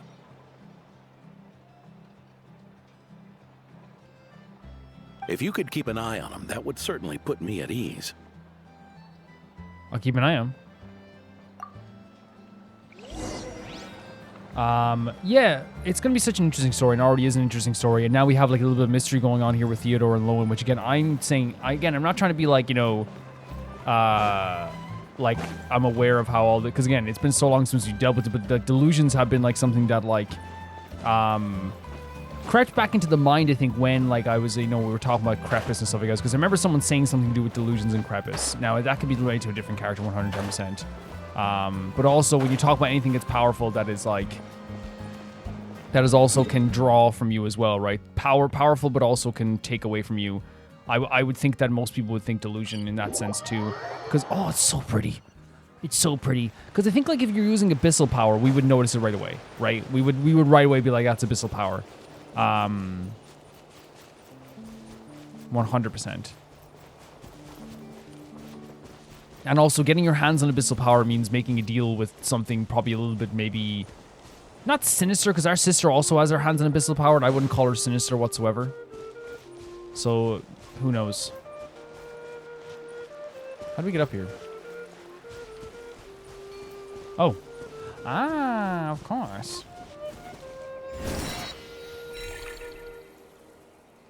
No, I want to go in it. How do I do this again? Yes, the traverse is so cool here. These elk are so pretty as well. This world, I mean, Genshin's so pretty as well. I mentioned that like I got a new TV for the first time in like years and years and years. And Genshin looks good on like, because again, when I was away for a bit, I was playing on like a much, like a 20-year-old TV. I legit was. And like, it was like, you know, it was fuzzy and like, you know, had really low resolution in some ways. And not low resolution, it was like, you know, it was like the first like batches of like 1080, which is fine. 1080 is more than enough for video games. But I remember, like, even now when I have, like, an OLED, and I'm like, oh my god, this is beautiful. But, like, I was playing on that TV, which was a, you know, just the first batch of, like, 1080 TVs, you know, the first batch of HDMI TVs, heavy as hell. And I remember just being like, wow, Genshin can look good, like, anytime. Again, it's not that those old TVs look bad. I think they always have, like, a really nice, like, way of making games look different than, oh, whoa, what the hell? And there's Diluc. Oh my god. But yeah, my point is that old TVs still look good and games look good on anything, I feel like sometimes. I legit feel that way. I feel like I think Genshin on a CRT would be beautiful. I genuinely think so. So many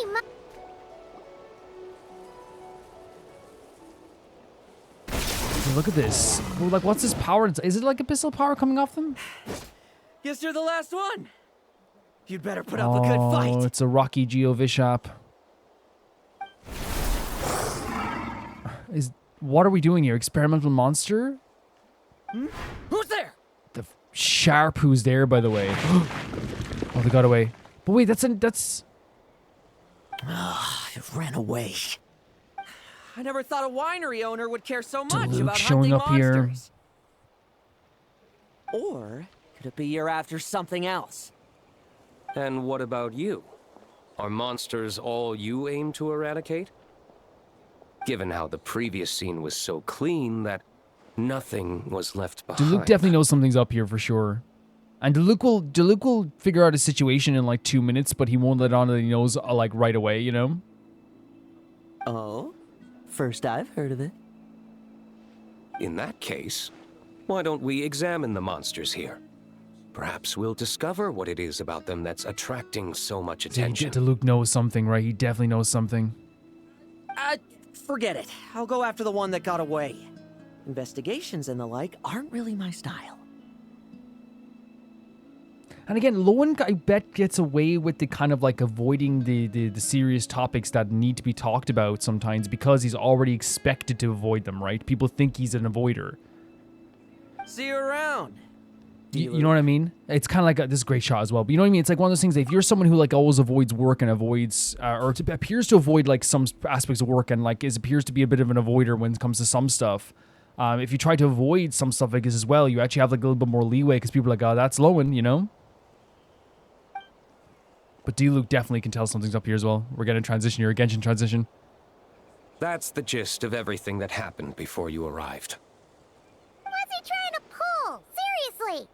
Forget punching bag night. It should be the needs a punch Okay, night. Pyro needs a punch night. So what's to do with these monsters? Yeah, Adorno talked about him yesterday. Sounded like they're kind of weird, but they haven't hurt anyone yet? Which is partly down to someone secretly eliminating them. And partly down to them preferring to attack their own kind whenever hunger strikes. They're attacking like hilichurls? Yes. Eyewitness reports are scarce, so we can't be certain. But the monster remains here do show signs that they've been fighting Which each is other. strange because, like, not even just story-wise, gameplay-wise, we know whenever we see hilichurls, they usually travel in packs, and they're pretty tight. Forming packs, yet killing each other. It's not the behavior of naturally occurring Yeah, we monsters. usually see the hilichurls just, like, always together. It's certainly strange. But if these monsters will attack each other, can't we just wait for them to wipe themselves out? Why be so vigilant? Because such beasts bearing Varka. Ursa's flesh have appeared before. And not just once either. Bearing Ursa's flesh. Varka! Well, this is a coincidence. Honorary Knight, Paimon, and you too, Diluc. So, the Knights of Favonius are not entirely ignorant of this anomaly. Yes. The tragedy Eric wrought cannot and will not be allowed Yeah, there's to probably a happen lot of... again. Of course there's a lot of regrets from that time. We saw like all the effects that happened on the world there as well, you know? Did you just say Ursa's flesh? Is this somehow related to that Eric Yeah, if like guy? these monsters are infused with the dragon's flesh, that's terrifying. In his pursuit of transcendent power, he once conspired with one of Dottoro's segments to extract a serum containing the power of Ursa the Drake from the dragon's flesh. Okay, so with one of the Tory segments, extracted sir, okay. When the reckoning with the Knights came, he and his cohorts all injected themselves with that serum, causing us quite a bit of trouble. Jesus Christ, and it kind of similar to how like Kale got the power of the goddess of flowers. Their strength and bloodthirst increased in equal measure, and consumed by madness, they even attacked Absolutely each other. brutal. So brutal. Ironically, Eric ultimately failed to control that power. Not only did he turn his sword against his followers, but he went to his own demise in the process. Again, it makes sense why you wouldn't be able to control a power like that. But do you think in that... Maybe it's not delusions. Do you think that maybe like Loen did something like this is what maybe carried out the experiment? There's no way like he actually is using Ursa's remains, right? Ursa the Drake. What exactly is it? How could it have such terrifying power? Yeah, I'd definitely like to learn more about this as well, because we've heard the name... I feel like we've heard the name Ursa before this. I feel like we have. Maybe like in the story of Crepus as well, but... yeah. That's right. Then why did they only seal it away? Was even the founding Grand Master unable to kill it? No. It was spared because Ursa the Whoa. Drake was once an angel. An angel. So like we're finding more and more angels every single time. What? Like, you know it's huge when Diluc unfolds his arms. You know what I mean? I'm sorry. I've heard that long ago, the angelic race was faced with a difficult choice, and Ursa chose to preserve its power. Having lost its mind and retaining only power, this angel remained drawn to human settlements, not realizing that its proximity alone would destroy many. Okay, so because it still had that being drawn to maybe helping humans, is that what we're saying? So to preserve its power, they did something, losing its mind, but it's still drawn to human settlements, probably because angels love to help people, right? Is that why Vanessa decided to seal it away back then? Is that where was it? Was it the manga? Because again, it's been so long. It legitimately, it has been. We read the manga for the first time. We finished it before July. Actually, before June, I think. Maybe was it? I think it was July 2024 was when we finished the manga. Yes, but it was awakened by the Doctor's inducement, which was an oversight on the Knight's part.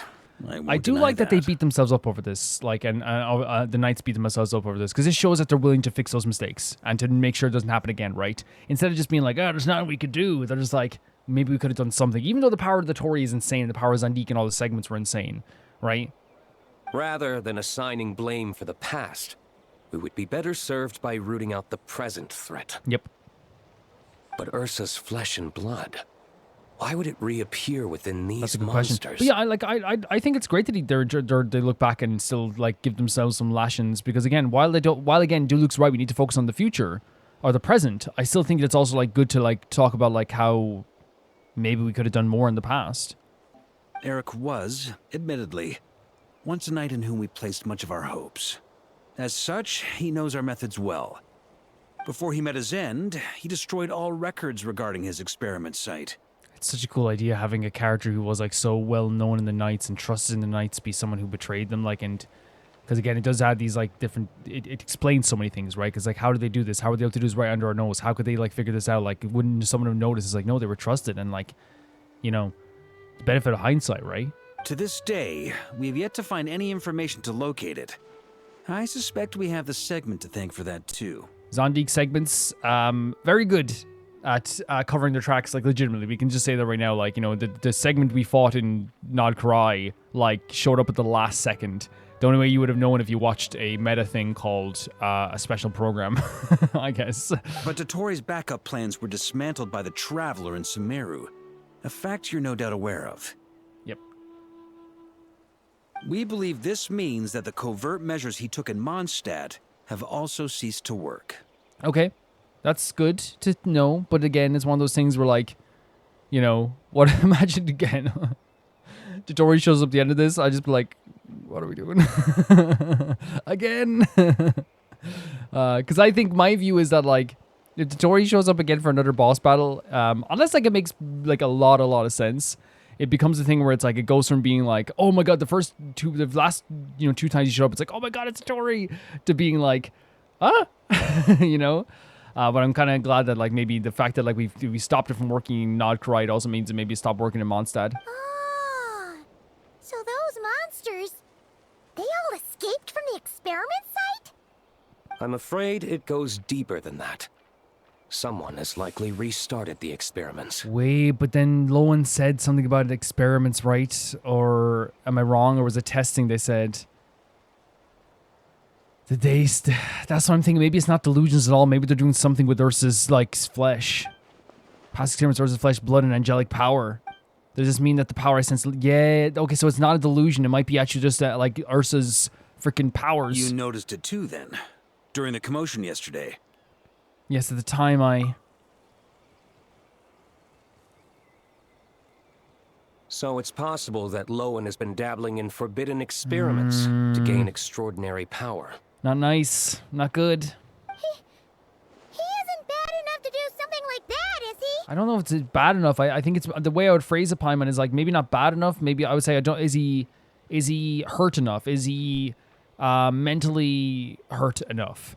Is he, like, doubting himself enough? Wealth, power, authority. Too many things can turn a good person into a villain. I don't want to call him a villain yet, though. But I understand what Diluc is saying. Ursa, Eric, neither of them were the bad guys you might imagine before they made their fateful choices. Right, but the difference clearly is, in my view, is that... Now, I don't know Loen, so I can't say, but my whole thing is, like, some people have the capabilities for a while, right?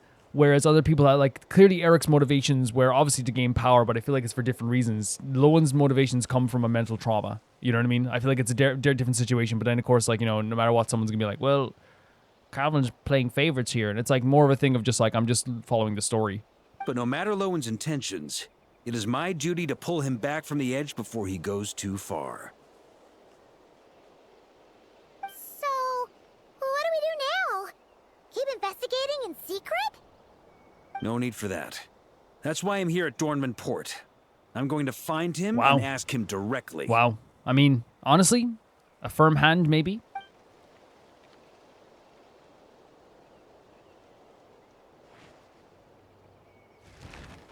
Master. Slippery little rat. Oh my god. Pretty good at running away, aren't you?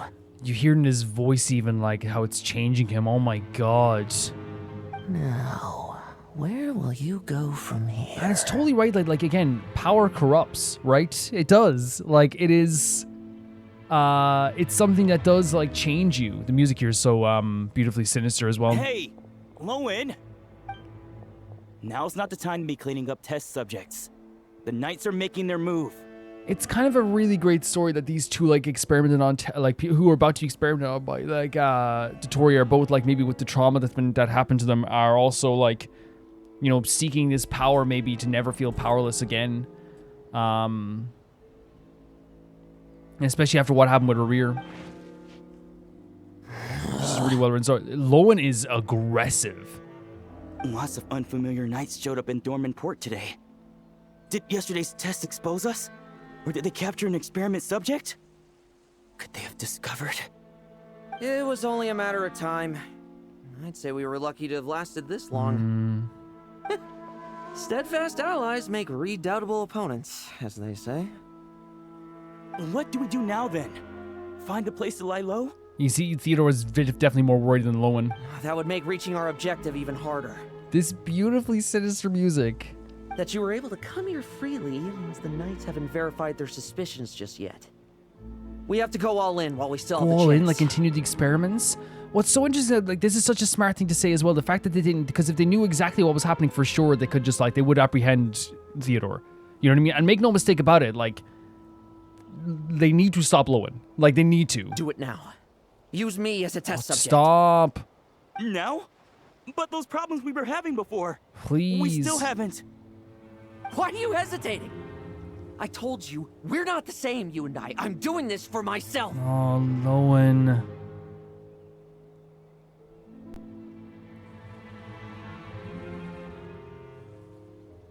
Extraordinary power comes with extraordinary risks. I figured that out a long time ago.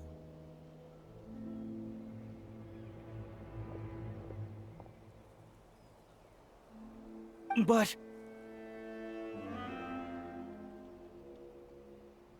do it! Now! Or have you forgotten your goal? He's drowning in the memory of what Rerir did. He's drowning in the idea of what Rerir said to him. This is all influencing every single action that he has here, and it's just not good. It's not good. Because now he's going to go too far. He's already going too far. Like, even starting this type of experiment is going too far. No, it's not working. Was the dosage too low? Jesus Or was Christ. the concentration too weak? They need to stop. Or maybe the perfect result was never attainable. Loen, we've got to hide. We can gather more monsters for experiments later. No.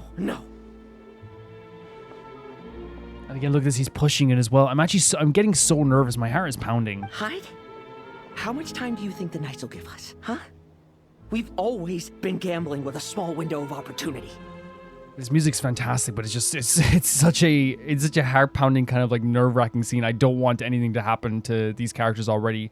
No, we'd only confirm their suspicions if we ran. That would make us targets no matter where we resurface. How would we get close to our target then?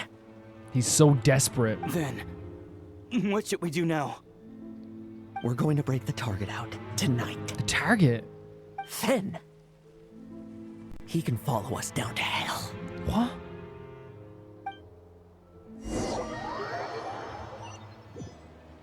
Who?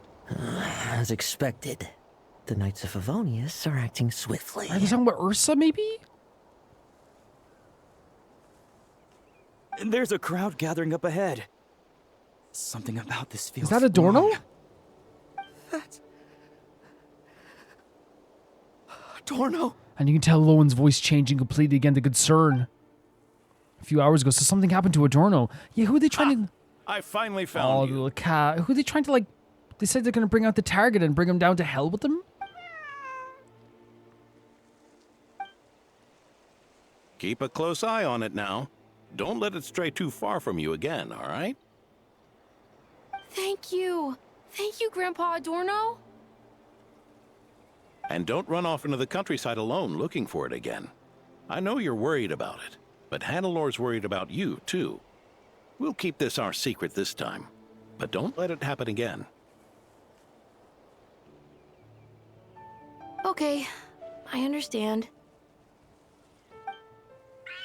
Oh, that's a beautiful cat. Oh, the runaway creature. Did it end up hurting Adorno? Maybe then you'll see that these experiments are so dangerous, not just for him as well, right? They're dangerous for other people. A monster! A monster? How did it get here? Something about this one doesn't look right. Oh, this poor kid. Can you get him out of here as quick as possible? Don't be afraid. I'm here with you. Now stand up and get out of here. But... Run back home. Don't you worry. Gramps here. Oh is my a knight. god.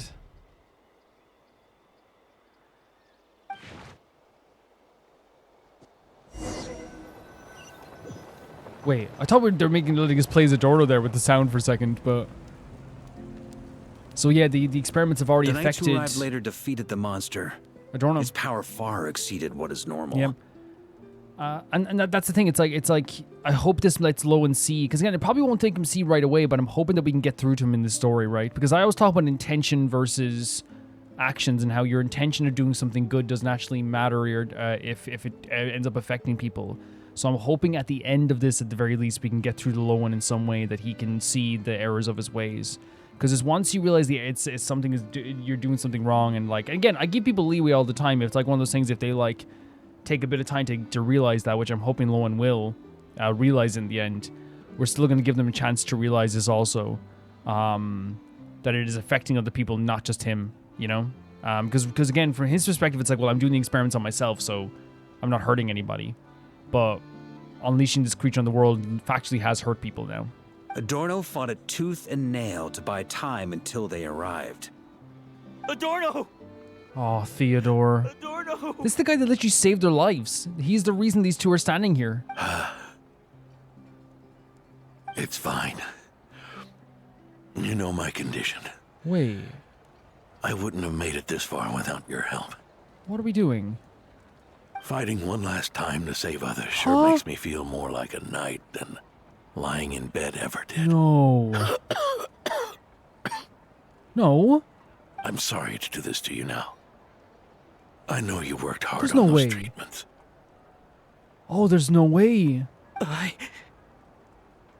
Loen, the title of Benevolent Knight and the 5th Company's captaincy. Oh, Loen.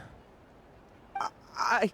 Oh, no. This is going to tear the Loen apart. If you don't want them, just let them go. Be true to yourself. That's all that matters. Loen, oh, the sound. Did you hear that? Loen, come with me for a moment. Are they actually killing off Adorno? That's so brutal.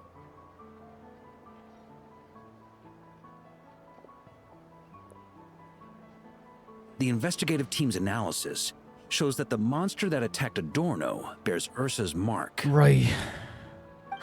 And we know Loen. Oh my god. And again, it's like we understand definitely the trauma you're going through. That's why I'm not gonna ever sit here and be like, look alone, what the hell, But we need to acknowledge this is dangerous. It's so dangerous. Do you still intend to remain silent now that things have got this far? And Varka's being very, firm with this, as he has to be. This isn't an interrogation. You can remain silent if you wish, but I hope you'll choose to come clean. Man, the fact that Loen got to this stage shows how much this affected Loen.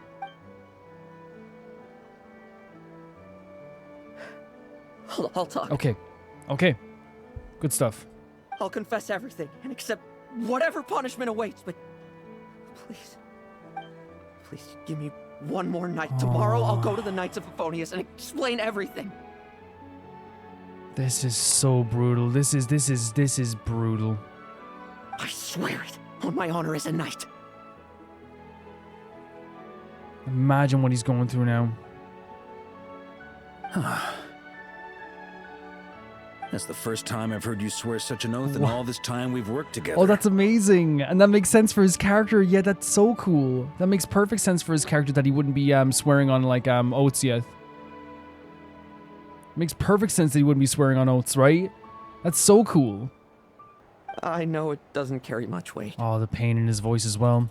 And the thing is as well, what's really important now, I feel like for Loen is what happened here was bad. It's really bad what happened. And of course, we can understand the trauma and all that, and we won't harm some will, but just like any other character, we obviously will talk about the ramifications and why you shouldn't do something. I've done the same thing since the start of the game. It's just been, you can look back at any part of the playthrough where it's talking about Vaughn or, Tartaglia or any character where they have an action, but we also come at things from every perspective, right? When we talk about Vaughn, we talk about the manipulation that happened with the Tory, right? While also acknowledging the very real frustrations that some people might have with him if they met him in the world, like a Kazuha, for example. But you understand what I'm saying, where it's we look at things from every avenue we can, and when it comes to Loen as well, it's I feel like it's we will 100% understand the absolute frustration and pain and all these things that he's gone through here to get to this point, while also at the same time too, we have to like also say that like this is a time where he needs to reflect on all this like really heavily. So we can do the whole thing where we have to, and I think we need to understand his emotions and take care of his emotions, and then also reflect on the stuff that like, you know, he needs to definitely improve in terms of like his actions. So it's like we can hopefully heal the part of his mind and his soul that is in so much pain, while also still hopefully getting to a point where he still knows like, yeah, what I did wasn't a good thing to do. You know, if that makes sense. And I feel like, as I said, we do that all the time when it comes to like, the purge. I know it's a different situation because Vaughn was like heavily manipulated. You know, the Wanderer was heavily manipulated by the Tory, and that's the whole reason why any of that happened. His mind was absolutely destroyed by that. But even with that, we also look to the idea where it's like we understand what happened and we have to heal those parts so that can never happen again. And he's healing that, and he's healing other people, Paimon and Dorn and all this stuff too. While also acknowledging as well, like Nahida did, to be like, hey, you know, you still have to work hard to really make those things that happened in your past feel as though like you've overcome them, and also that you've like, for his own sake as well, to make it feel like he has like made his place in the world a better place, right? And I think it's honestly like a, you know, I'm not saying that's like, you know, Loen I think they're both different stories, but I think they're both like kind of the same kind of context of like understanding the emotions of how they got here is so important because that's how they got here, while still also understanding that like they have to put the best foot forward now. They have to, you know? Then let's use the Benevolent Knight's name to balance the scales. Please, keep your promise this time, Loen. There we go. Oh my god. The hand in the shoulder. That's a direct kind of like, look. I'm sorry, Theodore. Oh my god, Adorno. This is so painful. I'd intended to make Loen captain and leave my title to you. I know how much you've yearned for that title since you were little. So Theodore was going to be the Benevolent Knight, and then Loen was going to be the captain of the 5th Company. It's not your fault, Mr. Adorno. I don't possess the talent that helped Loen pass the Knight's exam so easily. Years of work, and I'm still stuck as a training medic. How could I ever inherit your title? Oh, and there's also like, these doubts from Theodore as well. Medics, knights, we're all protecting people, aren't we? Yeah, it's all a major part of this. The way I see it, you earn that title every day. That's such a beautiful thing to say, especially now. Man, the fact we're losing Adorno is insane. You know? No. In truth, I've done so much wrong. And again, that's as I'm saying, that's the important part. It's understanding like your emotions and trying to get your emotions to a safe place and get yourself mentally to a safe place, and then also putting your best foot forward. Acknowledging what you did here was wrong is the best option you have here. And what I'm about to do is worse still. Theodore. So Loen has made a promise here, but Theodore seems to like have changed his perspective on this. So you agreed to his request? Just like that? What else should I have done? Ask him to submit a report for my approval? Please, spare us both. I wonder what Diluc's saying here. I know how much Adorno means to him, so I trust the weight of his vow. That's a fair assumption, right? But obviously, it's Genshin, and we have, you know, the story quest. Maybe it's ending here, but that would be the shortest story quest we've had since, like, Inazuma. You know what I mean? Like, I feel like post Ayaka story quest, like, we're never getting, like, a, you know, 2 hour or so, even though I know it's been more than 2 hours for me, but, like, you know, story quest. Or no, I think it's just been around 2 hours. You know, we were never getting that again, so like I'd imagine there's a bit left. There once was a man who made many promises to my father in the name of chivalry. Yet in the end, he betrayed their friendship. Iraq. Warped obsessions and the passage of time can turn friends into foes as easily as the wind changes its course. Big theme of the past traumas once again in Genshin affecting the way that people have their outlook on life. And in this sense, Diluc is like, I know what these type of things can do to people. I know how this can change people's mentality, you know? Quoting Crepus, are we? That really takes me back. I think putting Diluc here was such a perfect idea. Did you guys all know each other back in the day? Once, there were 3 spirited young men who imagined their futures together. One was a rich young master. He dreamed of becoming a knight. but ended up inheriting the family winery. Okay. Next came the hot-headed rule breaker, who ended up leading the Knights of Favonius. And that's you, Varka. And the last one obtained neither the wealth he desired, nor the power he yearned for. Erok.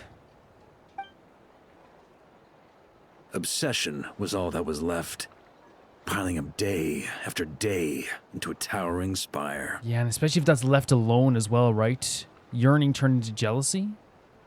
Is that how Eric let the doctor worm his way in? It's how it happens. Again, we talk about like with Vaughn, right? How he was so manipulated by the doctor. The doctor intentionally made his life a million times worse so that he would listen, so that he would be able to like worm his way in and work with him. This is how they do it. You make someone, if someone's more vulnerable, then they are more susceptible to. Again, it's the same way cults do it in real life, where it's like the best way to get someone under your wing in a cult is to go after someone whose life is on the downturn. They do this sometimes even like with recruitment for like the army in some countries, you know? Eric made his own choices, no matter what was said to him. Mm-hmm. I understand his reasoning, but that doesn't mean I pity him. Yep. And it certainly doesn't mean I'll make the same mistakes again. I think it's the best way to approach it, you know? As we always do, understanding, but there's no pity for him, right? I'm keeping a close eye on my subordinates this time. I love it. I love it. Understanding the mistakes of the past. Bad news! Oh no, what happened? Hey, haven't finished talking yet. Oh my god, this expression for Varka? What? That voice. Did it come from where Adorno was just now? Oh, we can talk about trust later. It's over. Hurry up and take a look. What just happened? I'm guessing something with Theodore. Leedsburg, what's going on here? Adorno's gone. Loen and Theodore too? What are they doing? What are they doing? I don't know. I was on patrol and I saw the door was wide open. Please. I looked inside and everything was like this. Captain Adorno couldn't have gotten out of bed in his condition. Could someone have taken him away? Theodore clearly took him away. Theodore clearly took him away. Grandmaster, it's an emergency.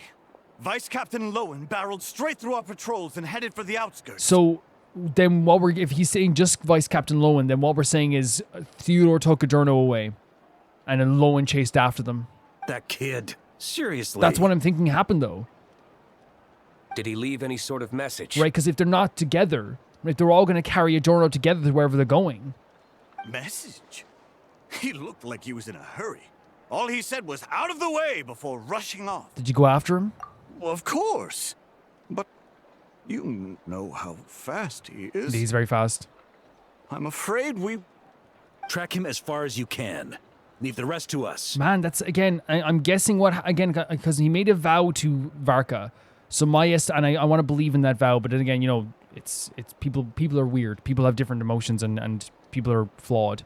My guess is Loen took Adorno and Loen went after him. And he said what he was about to do was something so terrible, so it has to have something to do with Adorno. And I wonder if he's going to be using like maybe that freaking power that he was putting into freaking Loen into Adorno now. Diluc, honorary knight, I'm counting on you to help me with this one. 100%.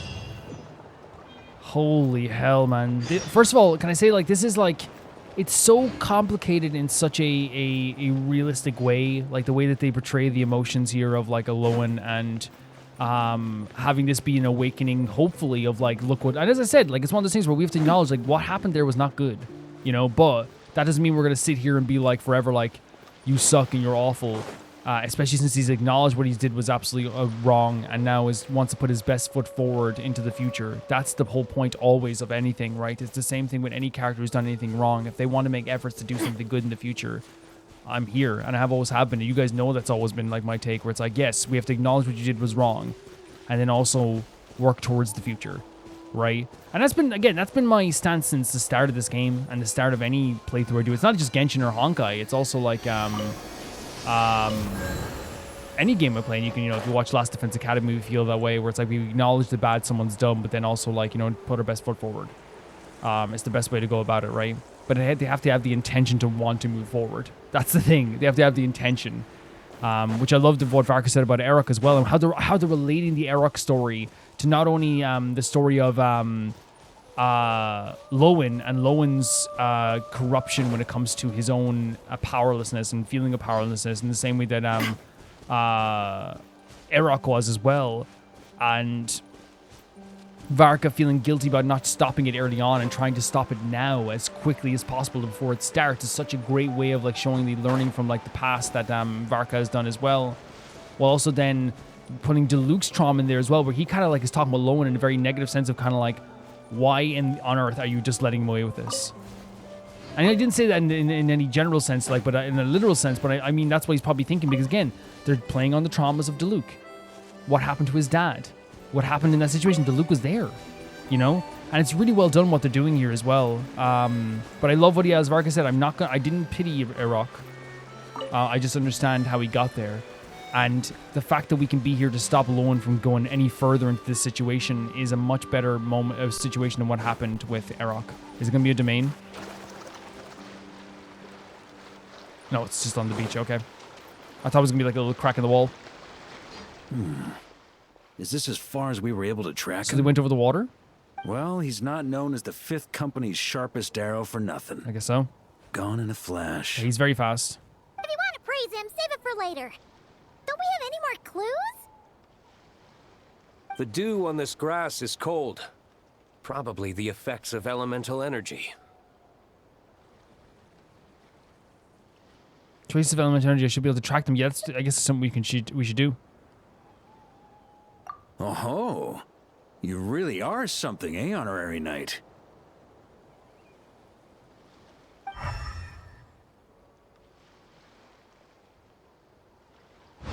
So cool. He's so powerful.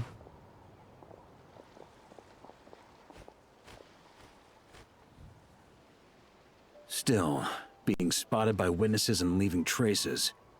That's not the Loen I know. So is he a little bit frantic? Do you think he wants to be followed? Ah, that's a great... Diluc, that's so great. Whether he's in a rush to complete something or stop something from happening, our task remains the same. My guess is what Theodore is doing is he's trying to put the same thing into he's trying to put the injections of like the dosage into Adorno. Yep. Thinking that maybe it'll keep him alive for longer. We gotta get to the bottom of this. Mm-hmm. And it's also interesting if that is the case. It's then again, I don't know if it is the case. We might be like talking out of our butt right now, but then like it's interesting that we have like one of the most like determined people in this whole situation in terms of Loen, who's pretty much like was infected completely by this, being the one who's kind of like, okay, I'll make a note to like stop this. But then you also have at the same time too, let's down this way, Theodore, who seems like he was the one who was more reasonable about this, maybe the one who wanted to stop it, was affected greatly by the possible death of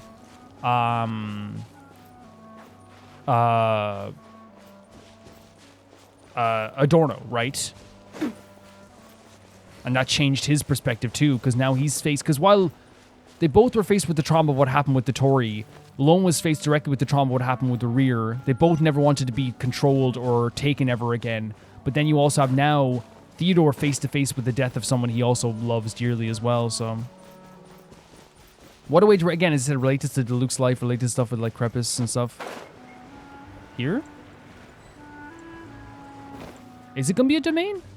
Oh, follow this, it might be a domain. Which makes sense. Story quest usually ends with domains. Usually, yes, they do. Yep. A story quest like usually end with domains. It's a great way of giving us a new space without oh whoa. Without like, you know, making us use a place in the earth that doesn't make sense. Dotori. It's like leading the expedition through Snezhnaya. This looks exactly like Dotori's facility. The vegetation here is a little strange as well. Could Ursa's power behind this? You know what I mean? This was exactly like Dotori's facility when we infiltrated in Act 5, right? Your earlier conjecture appears correct. This place indeed looks like an experiment site left behind by one of the Doctor's segments. 100%. It looks exactly like Snezhnayan technology. No wonder the Knights of Favonius have failed to discover the entrance for so many years. It was most likely his handiwork.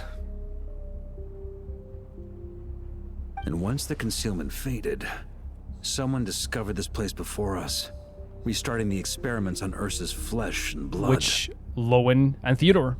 You don't think it was... Oh, wait, what are you doing here? Glitches?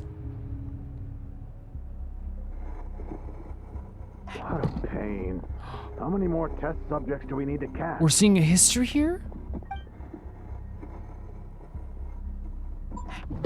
What? Are we gonna see Erok? This is a crazy... Is this where they freaking injected people? Look at that. Make no mistakes about it, guys. They have people inside of those boxes. Like, we're seeing firsthand this, like, look at this. There's someone looking out of this box. That's so scary. What are you looking at? Stay put, and don't cause any trouble. Jesus, dude, this is horrible. So horrible.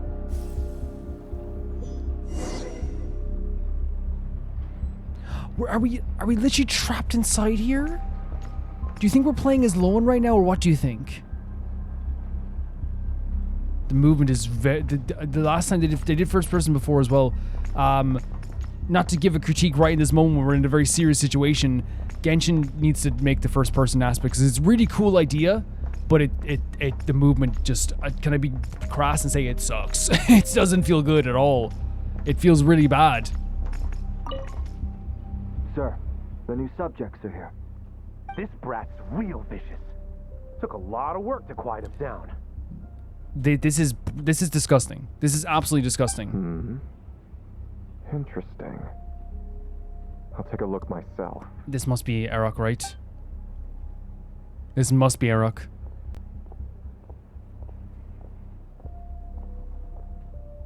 Rejoice. You shall soon surpass the common clay of this world. F off. You shall cross into the realm of the extraordinary. F off. Yeah, man, this, again, I'm just gonna say this, like, it's actually, like, while it's horrible to see, I think it's needed sometimes to show, like, exactly how horrible these experimentations that Dotori and all these people were setting up all this time as well. This wasn't just, like, a story. It wasn't just something written down in a paper that we learned over time that someone said. This is an experience that a human had inside of a cage getting ready to be experimented on. That's what happened here. That is what happened in this moment. It's horrible. What are they doing to these freaking... Is this what... Yeah, they tested on creatures, right? They did.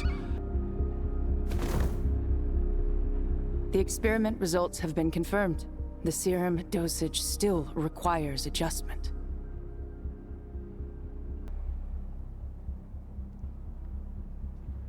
But it's still so horrible.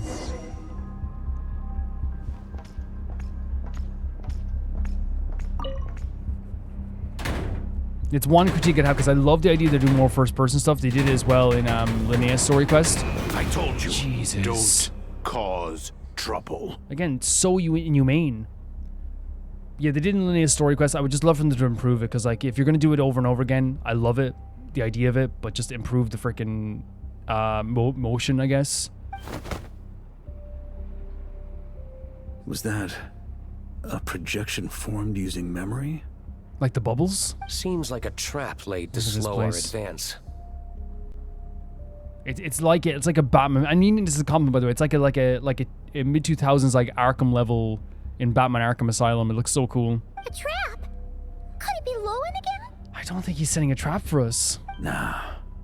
That kid would have come up with something way more deadly. In any case, Loen isn't the only one who was captured by Eric and is familiar with this kind of magic. Theodore. Man, look what the trauma has done to these characters. You know what I mean? Absolutely horrid. You don't look like you're here to assist. Like, these were children. Kale was a kid. Loen was a kid. Theodore was a kid.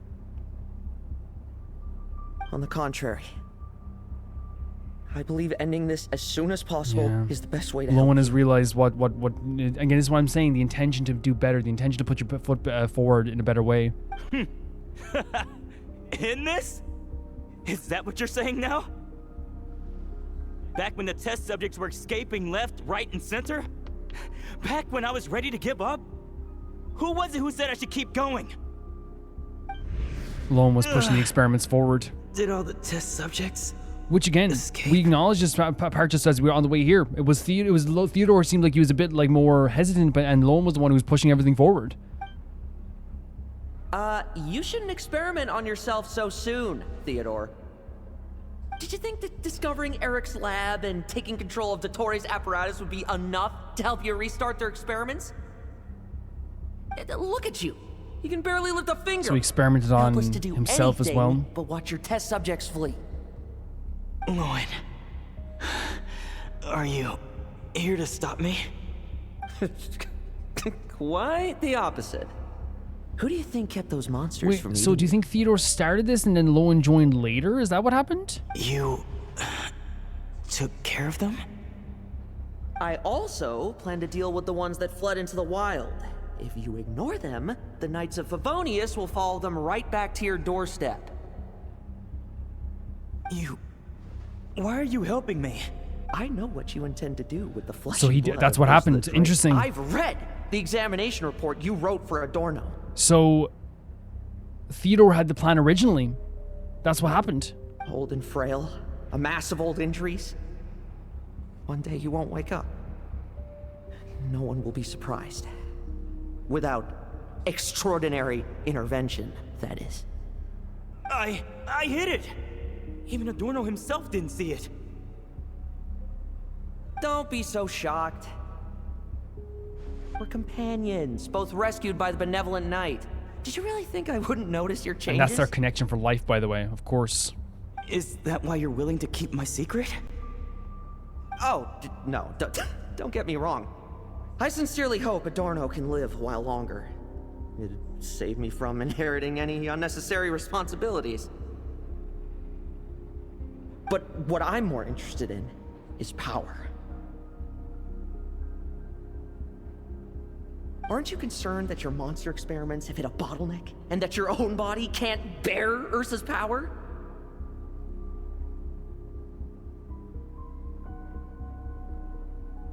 So he's saying maybe give it to me? In that case, yeah. Use me as your test subject. And again, you can hear in his voice his desire for power was always there. Desire for these two, through what happened to them, again, I think Theodore wanted to maybe heal Adorno. Loen wanted to be tested on with this stuff as well, I'm guessing. I think that's what, and he wanted to gain this power.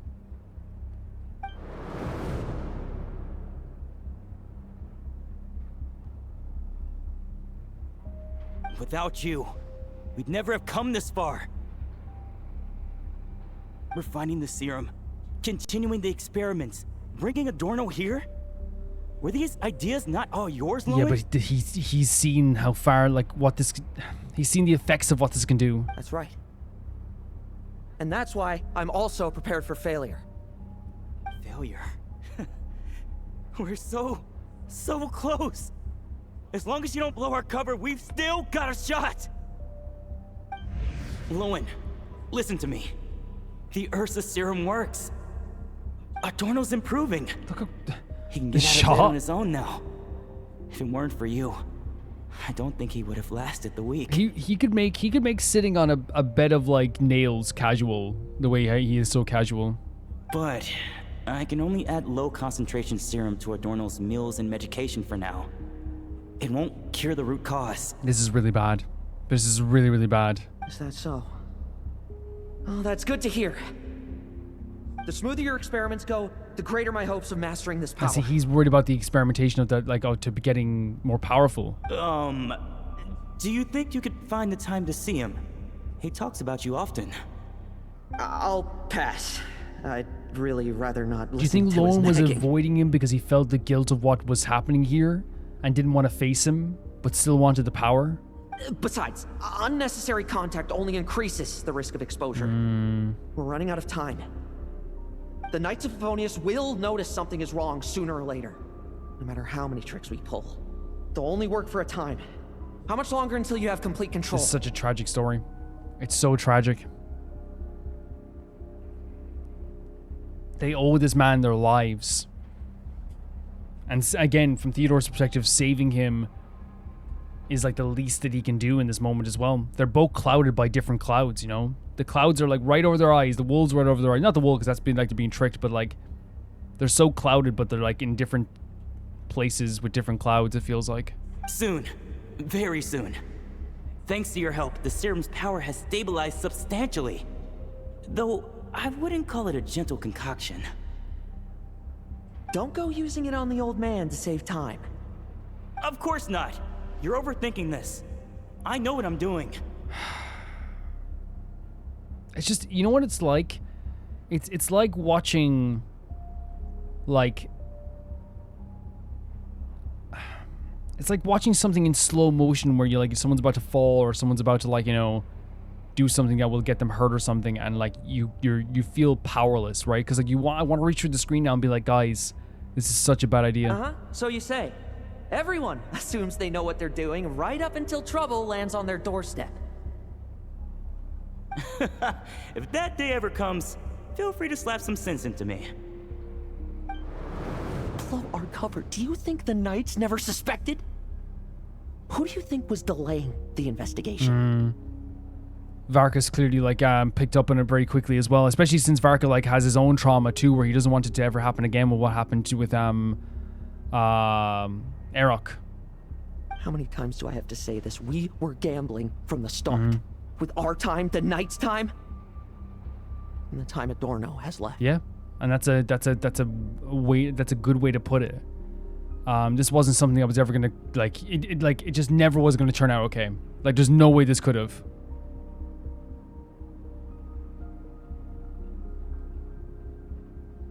If you lose a fight, you retreat. If you lose a bet, you accept it. Linger on the battlefield or at the gambling table, and we're bound to lose even more.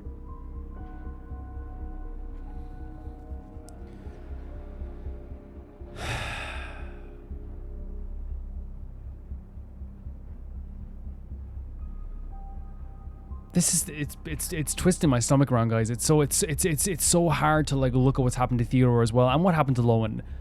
And what Loen's saying is so true. It's like, look, we've lost. We no longer have the means to do this. If we don't stop now, we will lose more. Don't fall for the sunk cost fallacy. What do you want to do then?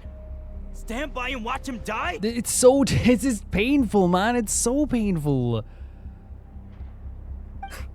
Wake up already. In his present state, the serum would kill him. Would you prefer that? It's like, would you prefer him to die naturally, or would you prefer him to die as an experimentation? That's the question you have to ask yourself now. I haven't given up yet. I completed the final refinements before you arrived. Theodore. This is the refined high concentration serum. So long as I use this, even you won't be able to stop me. What do you mean use it? Like you're gonna use it on yourself? You can refuse to cooperate. That's fine. It just brings me back to where I began.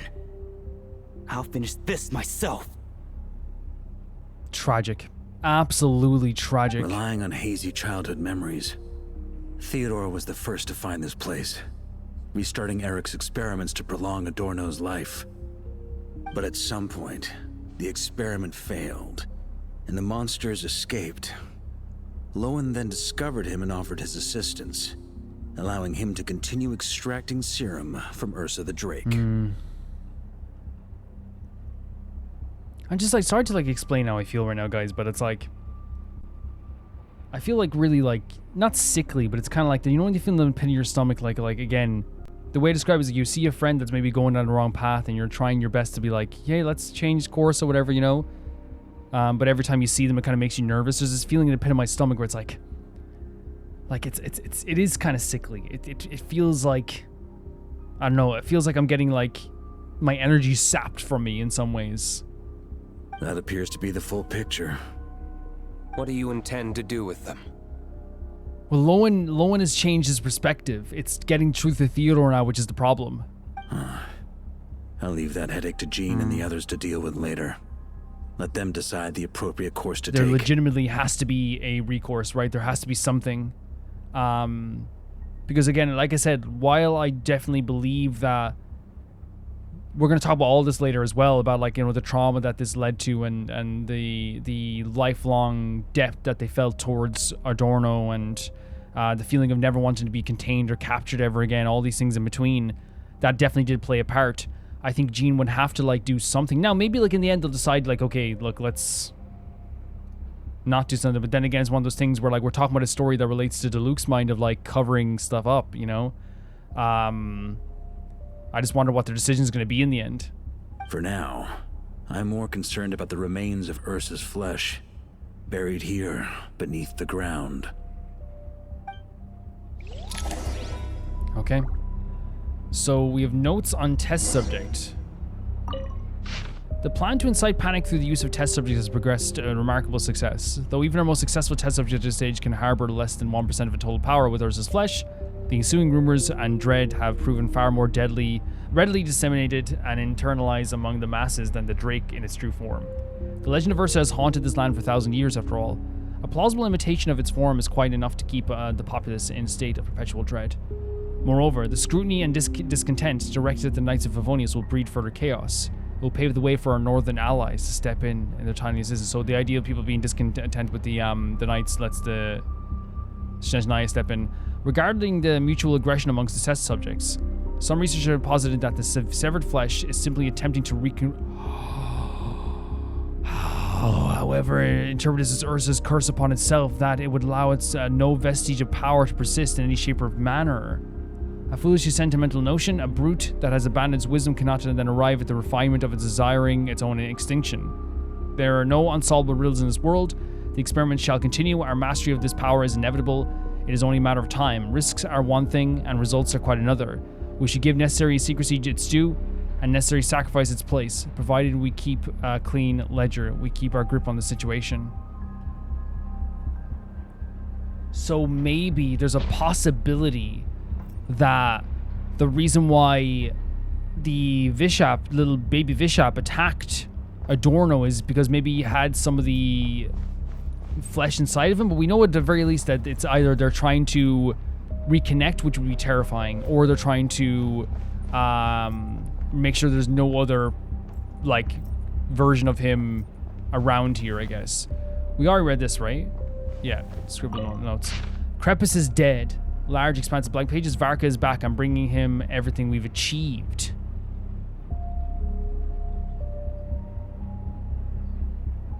So is this from Erok? The origin of the test. The 1,000 years have passed since the first Grandmaster laid her seal. The Drake Ursa's power remained as formidable as ever. To regard it merely as a calamity or a scourge would be squander its considerable potential. Should we succeed in deconstructing and taming Ursa's power into a controllable asset, the benefits, whether it's strategic deterrence, tactical deployment, or targeted eradication, would be immeasurable. In light of these considerations, I hereby authorize a covert study of the relevant specimens. All pertinent records have been withdrawn from the general archives to preempt any unnecessary scrutiny from the Church of the Knights. Lasting peace should not depend on the momentary intervention of individual heroes, nor should be trusted to the whims of inscrutable gods. So the idea of taming Ursa's power was a way of them taking power back away from the idea of like the, it's like making sure that there's like a safety going forward. Is that what we're saying here? So by using Ursa's power, they can say that we can like, it doesn't have to be that the gods or the heroes are the ones that like protect us in a sense too. I didn't see it. That was the scribble notes. I didn't see it, but is there a thing, where are we going here, by the up here? Is there a thing in this game, by the way, like on this mission where you can press R2 and then go up into the menu and like learn stuff? Because again, I'm kind of disappointed in a way if it isn't. Again, maybe I just didn't notice it. It probably is in a cutscene. I can check it there. But I think it was one of the best features that they added to this. So yeah, I forgot you can't climb in a domain. It is one of the best features that they added to Genshin, and I hope it's not just gonna be for Archon quests. I really hope it's not, because according to the experimental logs, extracting high concentration serum requires repeatedly stimulating Ursa's flesh to increase its activity. There's an ominous feeling growing stronger by the second. Great lighting here. Prepare for battle. Oh, here we go. Yeah, I hope you know what I'm saying. It's like, I'll check in the menu again when we go into the cutscenes, but like, man, the visual presentation of this place is fantastic. But like, I genuinely like think that like, Genshin, don't just have that for the main quest. I think it'd be such a great thing to have in every quest. Like, imagine in this quest if you could press R2 and be like, okay, Crepus. Okay, who's Crepus? Even though we know Crepus, right? Diluc's dad. Oh, what's this and what's that? What's this terminology, you know? That would be really cool, right? So, yeah, I hope it's not just going to be Archon quests. I feel like that would be very silly, especially when Genshin is such an expansive game with so much stories happening in it. We're taking the same path, it seems, that Loen originally did. Oh. Here we go. Why? I used the highest concentration possible. So he did use it on himself to fight Loen, it seems. I just break it. I just throw it. You're weak. And you don't even have the self-awareness to realize it. Oh, man. Self-awareness? What right do you have to talk to me about self-awareness? It's like even with this serum, it's like once before as well. They haven't changed who they are really. Not saying like, you know, weaknesses, like in terms of strength maybe. And that's how I know we can't go on. If the price for saving Adorno's life is his very self, then we won't be saving him. But the monster he'll become. Yep, 100%. It's not an appropriate cost, man. The lighting here is fantastic as well. Look at the smoky light come through the top right corner. Take a long, hard look in the mirror. Are you really the person he chose to inherit the benevolent name? And who better to like to lecture to lecture Theodore right now than the person that realized that he was also wrong, that he was also not maybe at that time worthy of the Fifth Company. You know what I mean?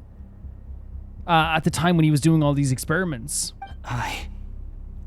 Think about what Loen would have wanted. I won't accept this. I can't accept this. When was the last time I embraced the two of you like this? Are you serious? And it's the same image. Obviously, they're all much older, but like Theodore in tears, Loen staring at the ground. In the blink of an eye, you've grown too big for hugs. That's so heartbreaking. Adorno? Jesus, dude. How did you? Like calling back to the same image of the day that he saved him that day. Jeez, I have chills. I heard everything. You've been helping me cling on, haven't you? Yeah, and he heard it. Oh my god. It's thanks to both of you. I Stop. have this chance to hug you once again. Dude. Just like old times. Oh my god. Reframing the bad actions that they did and not letting, instead of them carrying with that, because they will carry with them forever, but him saying to him, like, you gave me a chance to be able to hug you like this once again, together, the two of you at one time. All that's left to say Adorno. It's all right. It's over now. Oh my god. Holy.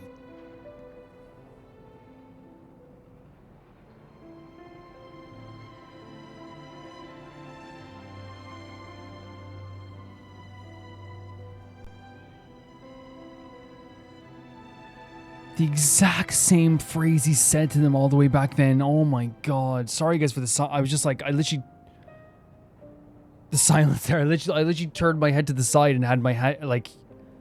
arm on my chair rest and my head on my hand.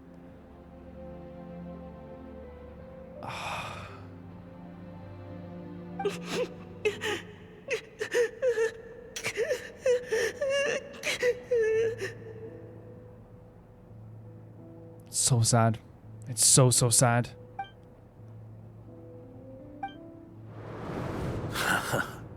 Why the tears? It wouldn't do for the benevolent knight to check out. Because you know what this by making is? kids cry you know what now, this is, would it? and it's so beautiful. But you know what this is them. All the responsibilities they've had, all the fears that they've had through life, all the self-doubt. And what's the thing that takes it away for one moment? Their father figure. Saying everything's over now. It's all over now. That's all they needed. It's okay. It's all over now.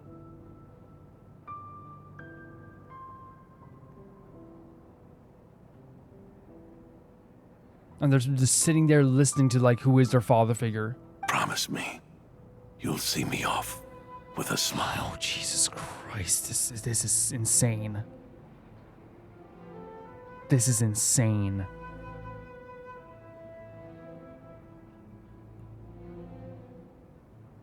Like, it's beautiful. It's beautiful.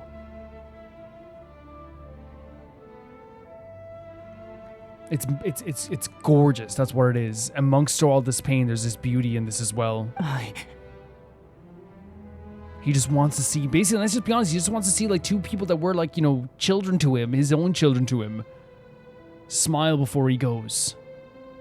They've given him the chance, and again, it's not good. We're not saying it's afraid it's good, but the only thing he can do now when he's passing away is be like, look, it's, you gave me more of a chance.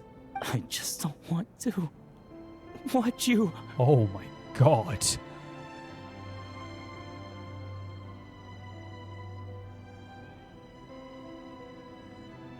That line hit so hard. Oh my God. An attack. Isn't it enough that you're here by my side? Oh. It's so sad. It's so sad. It's beautiful, but it's so sad at the same time, Adorno, too. Theodore. I guess we're not waiting for a fight at all. Loen.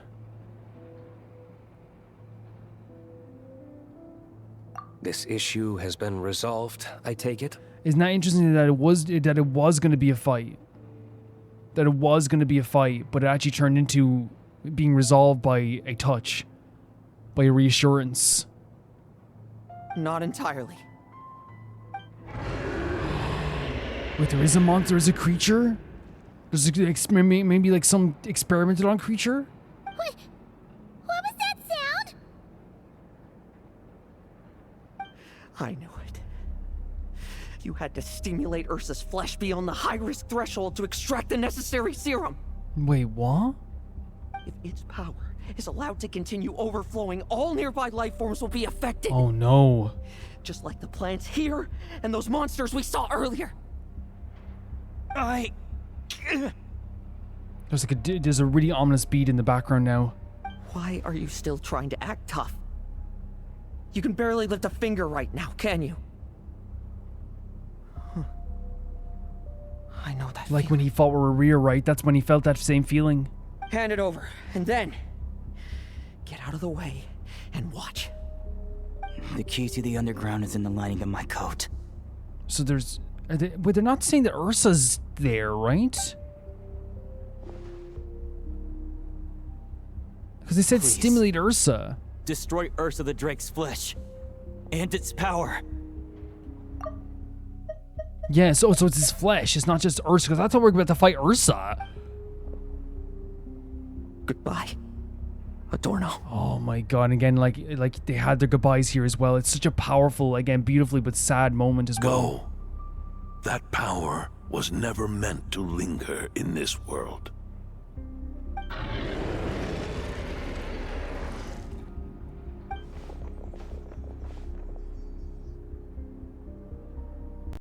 So we're going. Past this point, that's where Eric and the doctor conducted their experiments on Ursa, isn't it? And look at even like the way this looks even, right? It's so ominous. Sure is. A madman seeking power and an angel who chose it. What a farce. One that we're about to bring the curtain down on. And Diluc's very happy to do this too, of course. Again, implementing Diluc into this has been perfect as well. That whole scene was amazing with Adorno and you know, getting to say goodbye to Loen and Theodore, but also the acknowledgement of Loen seeing himself in the weakness of Theodore, and then also understanding what they have to do now.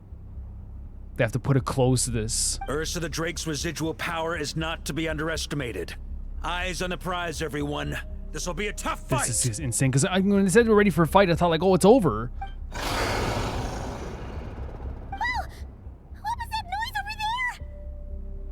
monsters. Captured for experiments long ago.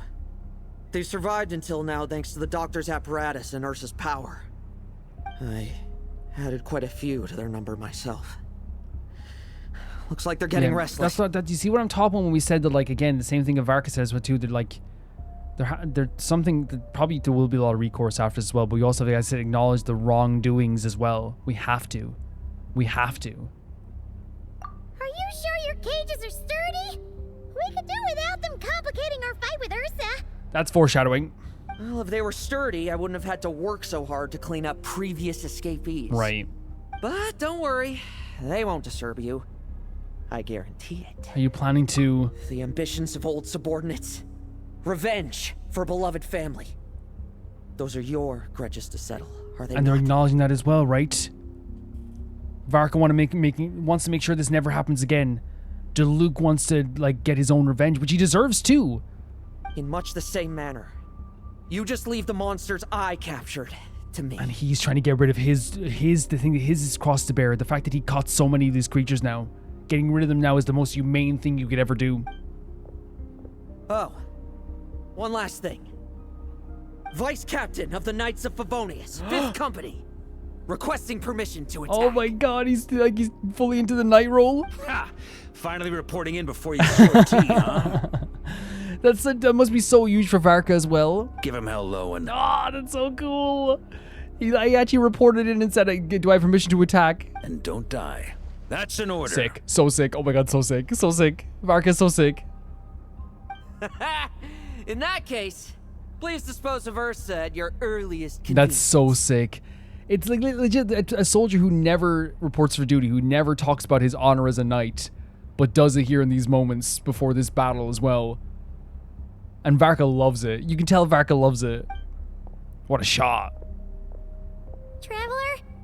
Should we help This is him, yeah. This is exactly what it is. He needs to do this.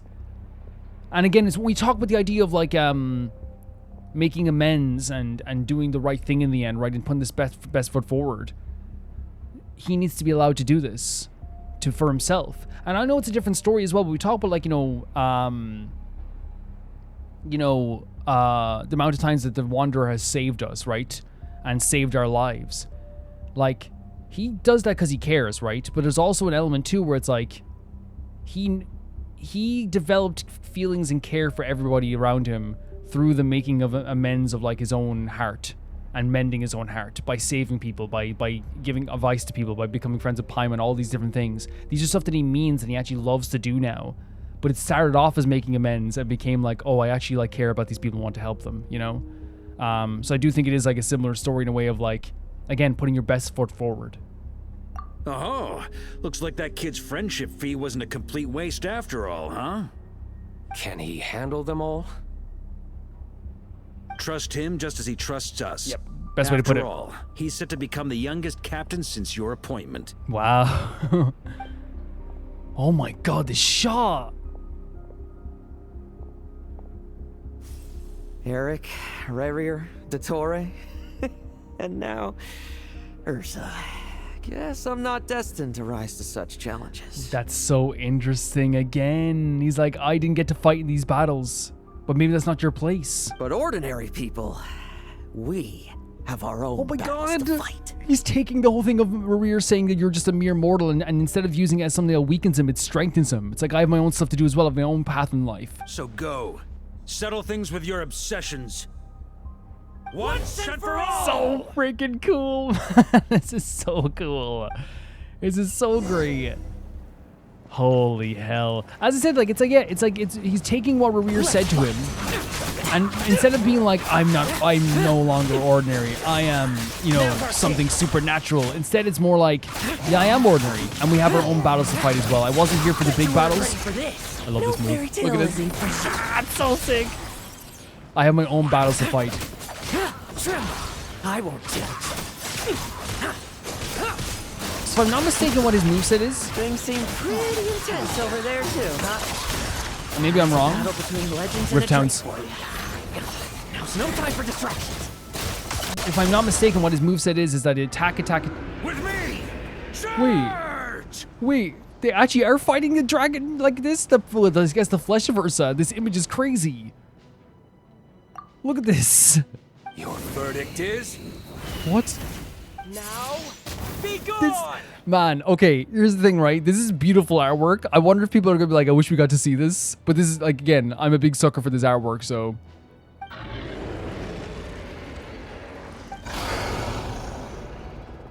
Wanna leave, do you? So interesting. Can you hear Ursa's call? Or is it the serum you smell? Okay, Loen, you are so cool. You are so cool. Well, I'm afraid that just won't do.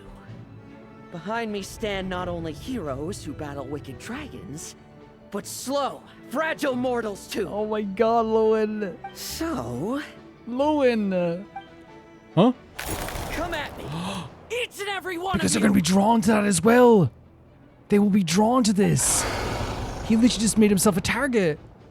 I have faith in him. I have so much faith in him. Look at this. I have so much faith in him. Holy hell. Wait, you know, he used the power as well. Strength the bloodthirst increased in equal measure, and consumed by madness, they even attacked each other. That makes sense, yeah. This is the refined high concentration serum. So long as I use this. His moveset is so fun.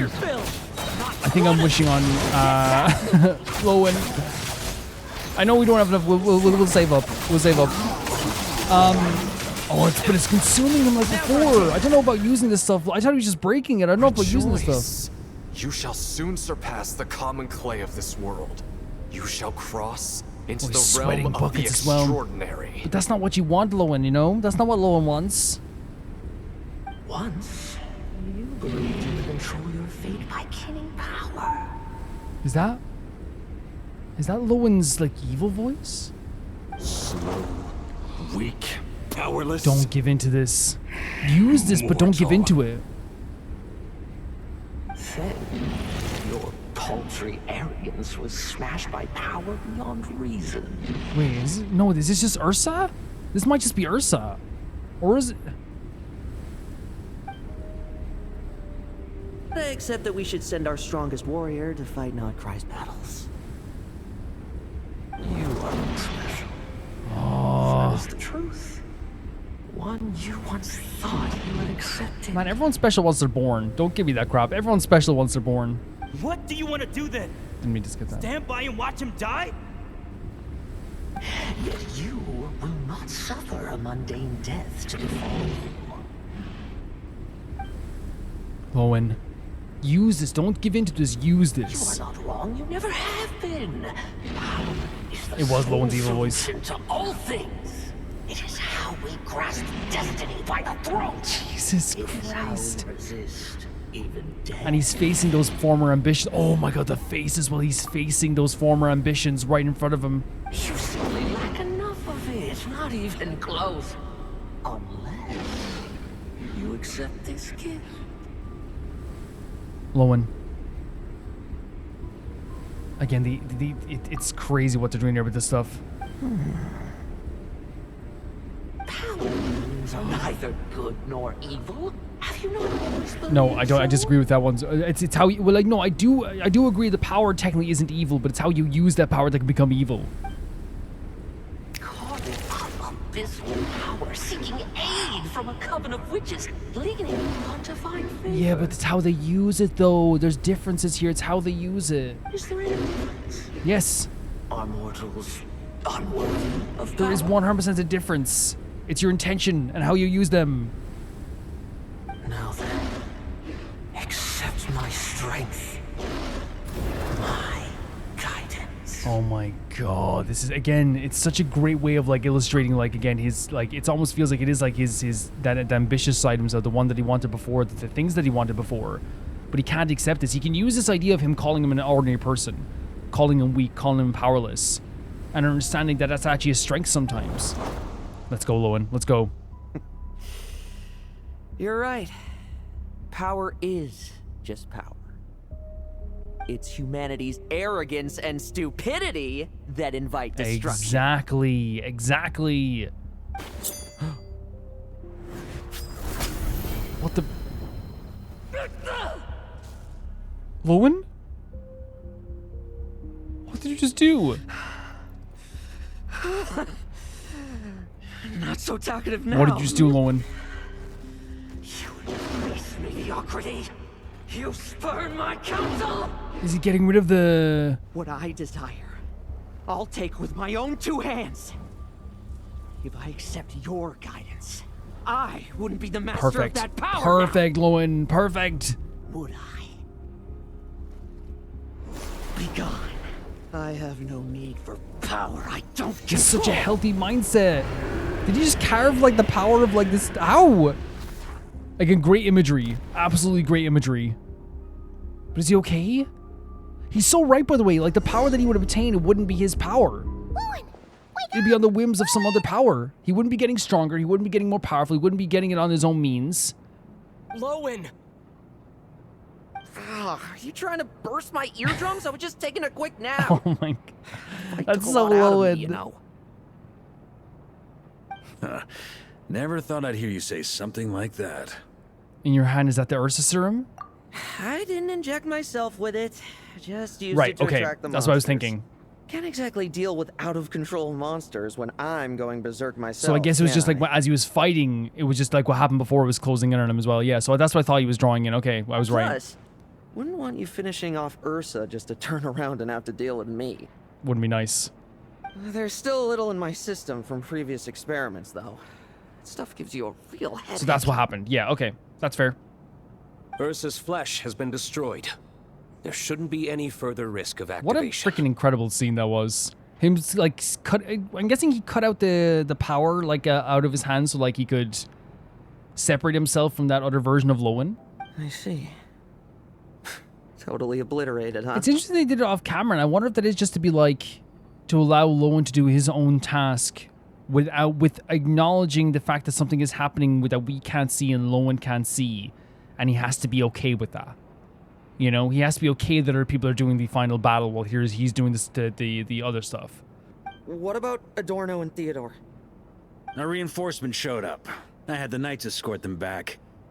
As for Theodore's punishment and yours, I'll look into it later. Yep. I mean, it just makes sense. Stay with him until the very end, you hear? Thank you, Grandmaster. Yep. It just makes sense. We can't just like, you know, escape punishment in a sense, or at least even like a strong reprimand. It needs to happen. Now, unless Jean will maybe figure out like, hey, we Do can not figure stand by my grave and cry. My life I gave to wipe tears dry. The benevolent knight. Here rests the benevolent. He's dead. He's gone. Powerful. Oh, and they buried him here? Of course. Right in Mondstadt. This epitaph suits you, old man. 100%. All the candy was given to all my... I was gonna say all the candy he gives to the kids and then like the bubble gum. That's so Loen. Who chews bubblegum while visiting a grave? It's Loen. It's Loen. This is what the Adorno would have loved. Hmm? Oh, you're gonna see Adorno too, are you? Hey, want some gum? I wouldn't have this any other way on the other side of everything that's happened here. I wouldn't have had this any other way. You always like messing around with this stuff. Said it made the kids happy. I guess kids do like bubblegum. Pretty sure he'd be glad to receive candy on the other side. Oh my god, I love the representing the candy as a representative of like, or as a representation, I should say, of the gifts that he gave people in life, right? Like it's obviously a very literal gift, but it's a symbol of how much he cared, I guess. Wait, did he make the candy? I had nothing else to do during confinement. Confinement. So I made candy to stave off the How boredom. long were you confined for? Oh, no wonder we didn't see you at the award ceremony. You were in solitary confinement the whole time. So not that long, I'm guessing? That wasn't all. Our dear, reasonable acting Grandmaster Jean handed down 2 other punishments. And what were those? Serving? Because you already done that. We see your boots. The Knights have decided to rescind my commendation and not promote me to captain.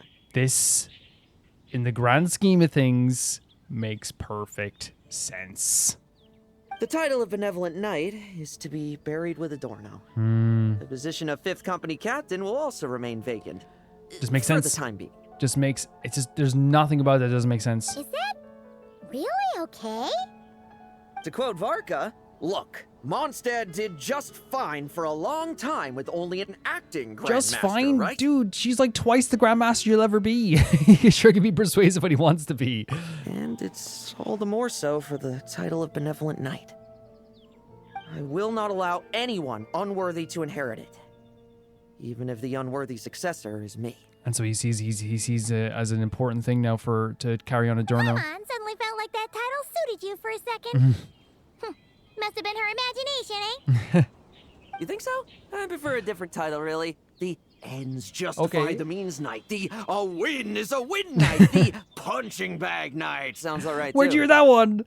That said, it seems this sinner will have to win a few more battles first before getting his next commendation. Are you still pursuing power is a good question? Of course. After all, someone once told me, acknowledging my limits is the first step towards transcending the mundane. Is that Varka? I'll keep winning, no matter what it takes. Great shot as well. Look at him. Relax. Learning from our mistakes is part and parcel of getting stronger, no? Besides, I know why I and it's not the getting stronger isn't the problem, right? That's what we said. It's not about like the idea of like, oh, I'm getting stronger to like you know, is like, oh, that's terrible. It's like we want him to get stronger. In fact, that would prove that he is like 100% much better than he was before. The fact that he will get stronger now on his own means is a great way to showcase that he is, you know, through with that. Like he doesn't care about those like extracurricular powers. Forgetting what you wanted in the first place? That would be true. I agree. Defeat. I agree with this. Do I look like that kind of idiot to you? But how many people remember in the end? It's food for thought. Best to have someone on hand to help if something does go wrong. In that case, until I'm strong enough to shoulder everything on my own, don't grow old on me. All right? Did he just say don't die, basically, to the Traveler? As they zoomed in on Adorno's grave. He's like, I need you to help me with this stuff. Oh, we have just gained another pal. We have gained another best friend. We start every one of these story quests. Not really understanding like a person because we don't know them yet. And I always say there's a great introduction to a character and we end up like understanding them completely. This was legitimately the shortest story quest, I believe, since probably like Ayaka's story quest, if I'm not mistaken. Right? And there's nothing wrong with that, by the way. I think they've been like, I don't know if like they've done this because they've done it twice now. With the Phantasmal Pals was a short event.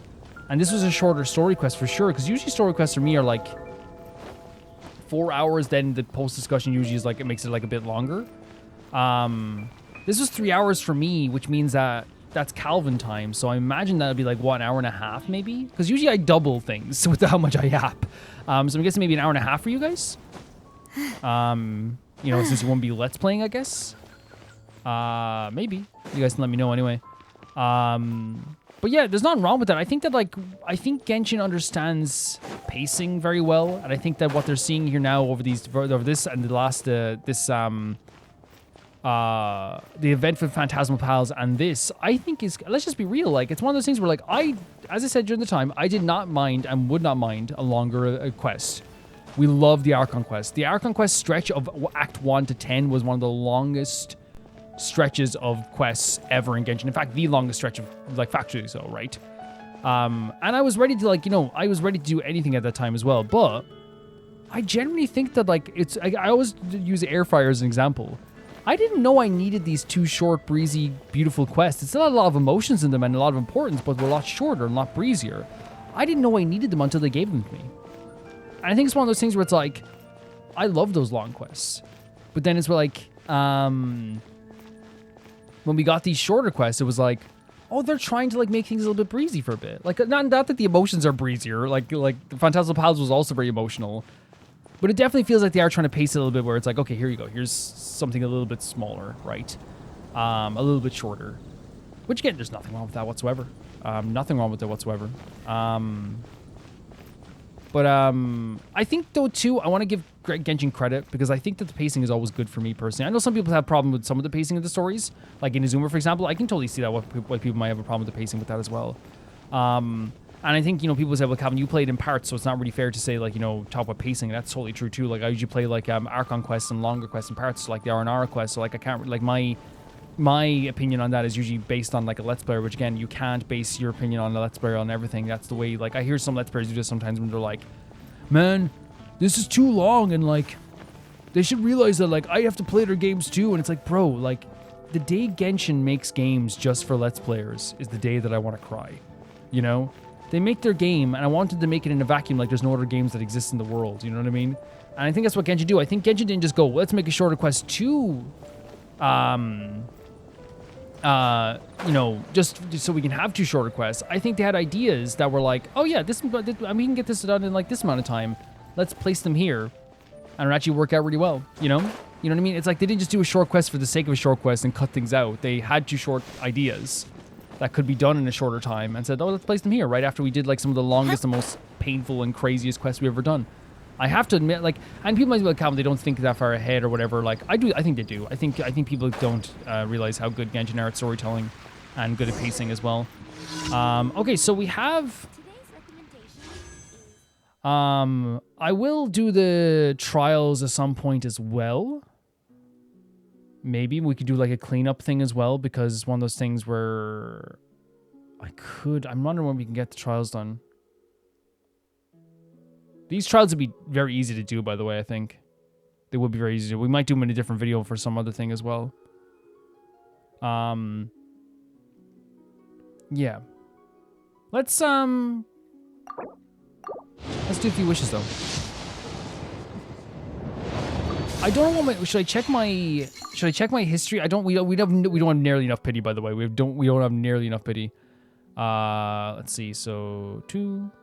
So it's 15, 20, 25, 30. Yeah, we have Skirk here. So we don't have nearly enough, so we're not going to get him, but we can still wish, you know? Might be fun to see what we can get.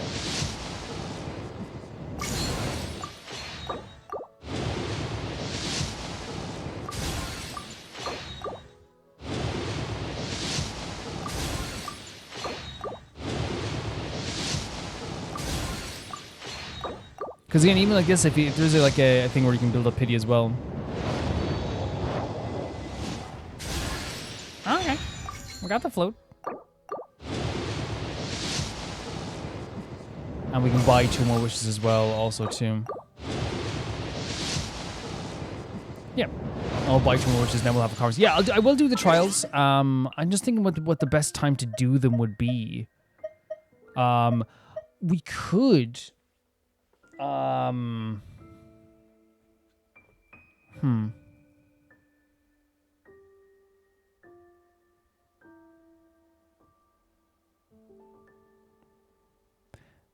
figure stuff out for sure. Because it's not like it's a big deal or anything. It's not like I'm gonna like rack my brains over like, oh, did we get more gems? No, we didn't. I was like, ooh, maybe we already got those. We do have achievements as well, but again, we don't have nearly enough pity to get where we want to with that stuff as well. So I'm not even thinking about that honestly right now.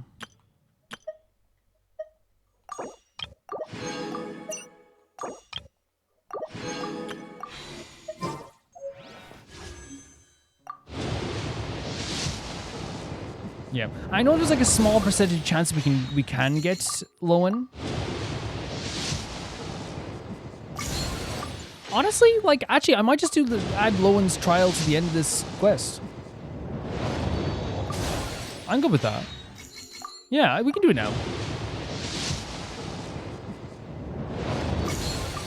Yeah, we can do it now. I don't think I have any blue ones, by the way. No, I don't have any blue ones. Yeah, so we can go and talk about this stuff as well, and talk about everything that just happened here also. Hey, Anthony. Hey, Anthony, what's a good place to do it? I guess, like, we could do it just here at the entrance to Mondstadt, maybe?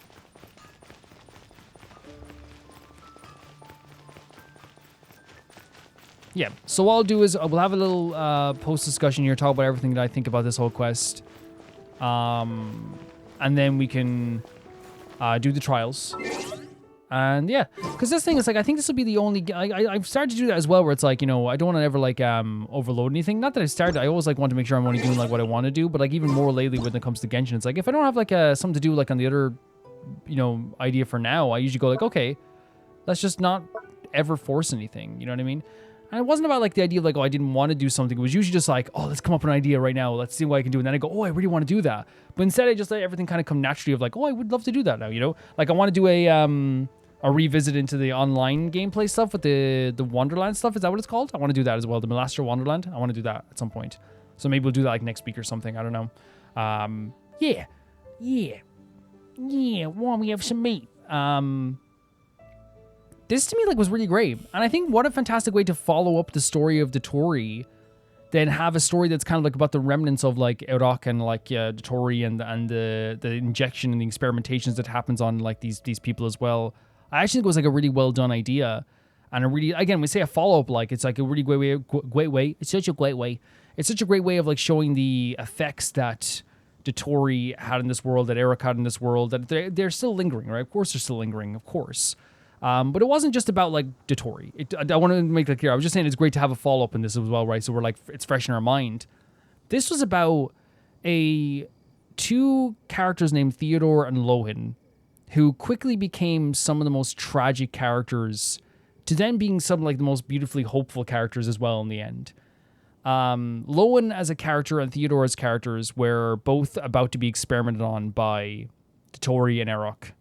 And the experimentations that are about to happen were similar to what happened to Kale, which we know that affected her for her whole life. It's not just about what and I want to make it clear, it's not just about the injections themselves, right? Because that's bad. It's not just about like injecting something into someone's body. That's already horrible and bad. It's also the fact that they put these kids in cages, carried them in like experimentations, had them watch as like other little creatures were being destroyed in the name of like these experiments as well. They kidnapped children. Like, I need this to be like abundantly clear what happened here. They kidnapped these kids to do experiments on them. Like, please, like, and again, it's one of those things where, like, as I said, like, it's like, we know that, like, all the stuff that happened with the Dotori and Erok was bad. This is horrific. It's already been horrific, and it's even more horrific that, again, I think it's actually a really good idea that they showed us exactly the type of terrifying stuff that was happening here. Right there in our faces. We had, through our own POV, we got to see, like, what Loen saw at the time, what Theodore would have seen at the time. And it's horrid. It's absolutely horrid. But these experimentations, which were using Ursa's flesh to impart onto people in doses, was about to happen to Loen and Theodore, but they were saved by a company of Favonius knights, one of them being Adorno, who, as we saw, wrapped his arms around these kids and made sure that they were okay. But in that moment, it was like the first moment of Loen and Theodore feeling that they never wanted to be maybe controlled ever again or captured ever again, which is such an honest portrayal of like a fear response and a trauma. If you're someone who was captured, brought to a facility, trapped in a facility, and basically, like, you know, they were going to do experiments on you that could have killed you. Like, I need to say here, Dotori and Erok were okay with these kids possibly dying. This is just factual. The trauma of this has led to Loen not wanting to be put into a box, figuratively. And it's no mistake about it. Like being put into a box as a kid, and then older, like in a figurative way, not being wanting to put in the box, definitely led to a lot of these situations too. But it's not only that; it's the feeling of being in a box when you feel that you are controlled by your own limitations. Loen watched when he lost to Rerir, he had to sit on the sidelines as Varka and company defeated Rerir. He had to sit on the sidelines as Varka and company defeated Dotori. And that made him feel like he was useless. And what Rerir said to him, like affected him. You were a mere mortal. And I love that they were framed in the end of like what he actually felt about it, which is like, you know, yeah, I'm a mere mortal. Yeah, that's a good thing. Look what we have to do. We have our own thing to do in life as well. But I think that's what the whole point was, to reframe it like that. But that whole thing of like having that passing by, and then also having, being trapped when he was younger, not wanting to be trapped ever again, feeling less than, the trauma of what happened with Rerir, the trauma of what happened to him as a kid, all led to him wanting to find a power so he could fast track himself to being more powerful. That's what it was. Through his trauma, he seeked out this ancient ultimate power of Ursa.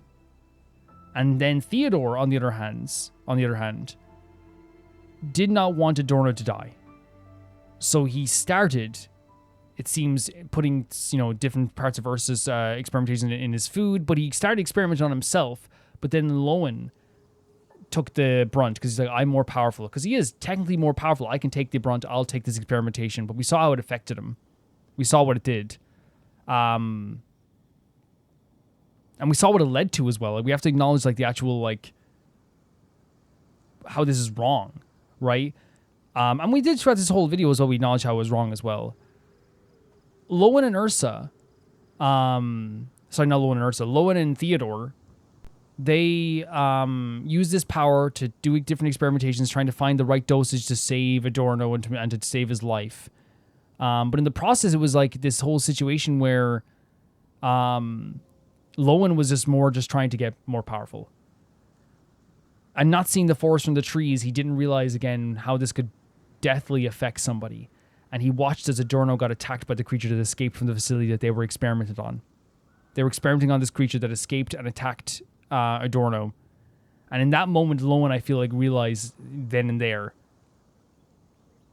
what I'm doing isn't helping. It's a failure. It's an absolute failure, because I'm not going to get stronger. I'm not going to get more powerful by my own means. And it's also leading to people getting hurt. And we talked about this there as well, how, like, again, what they did was wrong, and that's why they got punished. What they did was bad. And we acknowledge this as well. But as I said, if they have the means and the aims to take one step forward, it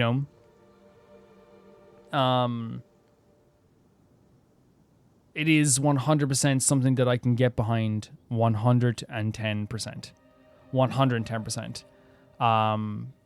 But there has to be obviously a means of, or at least a want to go take that step forward. It's not like a brushing away of anything that's happened. Nobody's doing that. And I think, like, sometimes as well, it's kind of funny, like, and again, I don't answer those questions when someone goes, well, what about this character? What about this character? Because usually just means people just want to, like, reaffirm their own feelings and want me to just back down and go like, oh, you're right. Oh, you got me. But in reality is, like, I always talk through all these characters things, and I never, like, just forgive a character. It's not my place to forgive characters. It's not my place to acknowledge, like, brush anything under the rug. It's more of a situation where, like, I can acknowledge the bad someone has done and then also be hopeful for the steps forward that they're going to take. And that's what Loen is doing here. When he went to stop Theodore, was to hope that he can take the steps to make him, like, to stop him from going too far down that road as well. Loen, realizing that moment when they were going to fight Ursa, it's such a powerful realization, because he was away from the fight with Rear at the time, and that's something that plagued him so much time. And then what happened was Diluc, the Traveler, and Varka went to fight Ursa's remains, while Loen went to fight the creatures that he was responsible for being there. Like, let's make no mistake about it. He was responsible for bringing them there. And I think what's so great about this whole sequence is the acknowledgement of him saying two things. This is my problem. And Varka's so proud that he said this. This is my issue. I created this. I have to stop this. It's a showcase that he knows what he did is wrong. He has to stop this. And then also at the same time, too, he says about being an ordinary person. Ordinary people have to do stuff, too. He's acknowledging that he's not as powerful as Varka. He's acknowledging that he's not as, like, crazy powerful as, like, the Traveler. He's not one of the people that was fighting alongside fighting Rear. And him letting the other characters fight this gigantic battle on the side while he fights the hilly churls and all these creatures and fights himself as well.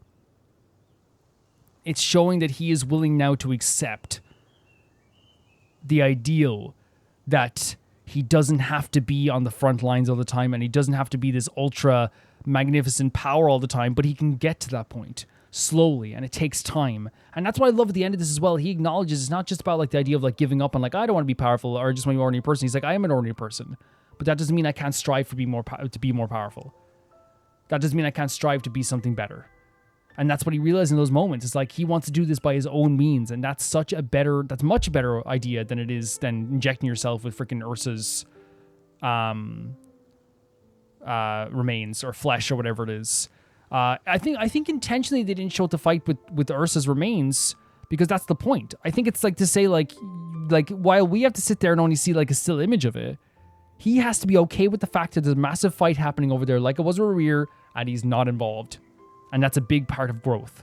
He has to be not only okay with it, he chooses to not fight that battle and goes and fights a different battle. And it's a great moment when he kind of like accepts himself as a knight for once and actually goes like, as vice captain of, the 5th company, permission to attack. And like Varka's like smiling from ear to ear. He's like, oh my God, yes. He loves it, It's a really great moment in that sense too. The moment as well, of course, before that we had with Adorno putting his arms around the two kids again. I think it's just such a great way to bring them back to their childhood, but in a better way, where it's like this man who was there for us when we were at our lowest point, when we were captured by Erok and Dottori's men and all this stuff. No matter how much older we've gone, he's still here for us at this time too, wrapping his arms around us. This dude who, like, again, was passing away and was dying. We were able to like really be within his final moments, and not only that, but he once again, just like the benevolent knight would, just like again the figurative idea of giving around candy. The candy he gives to these two lads now is the acknowledgement that like, thank you for helping me, but you know what I mean. I want you to smile going forward. I don't want you to be feeling this pain going forward, and that's such a powerful thing that he could say. It's so powerful because I want to make it perfectly clear here. Like we said, we acknowledge the fact that they needed to be punished, right? We said this throughout the entire episode, but we also acknowledge the fact that like a punishment that they've already gone through has been the pain that they have felt that they're going to feel forever, right? While, they're putting their best foot forward, they're smiling going forward, and that's a great thing.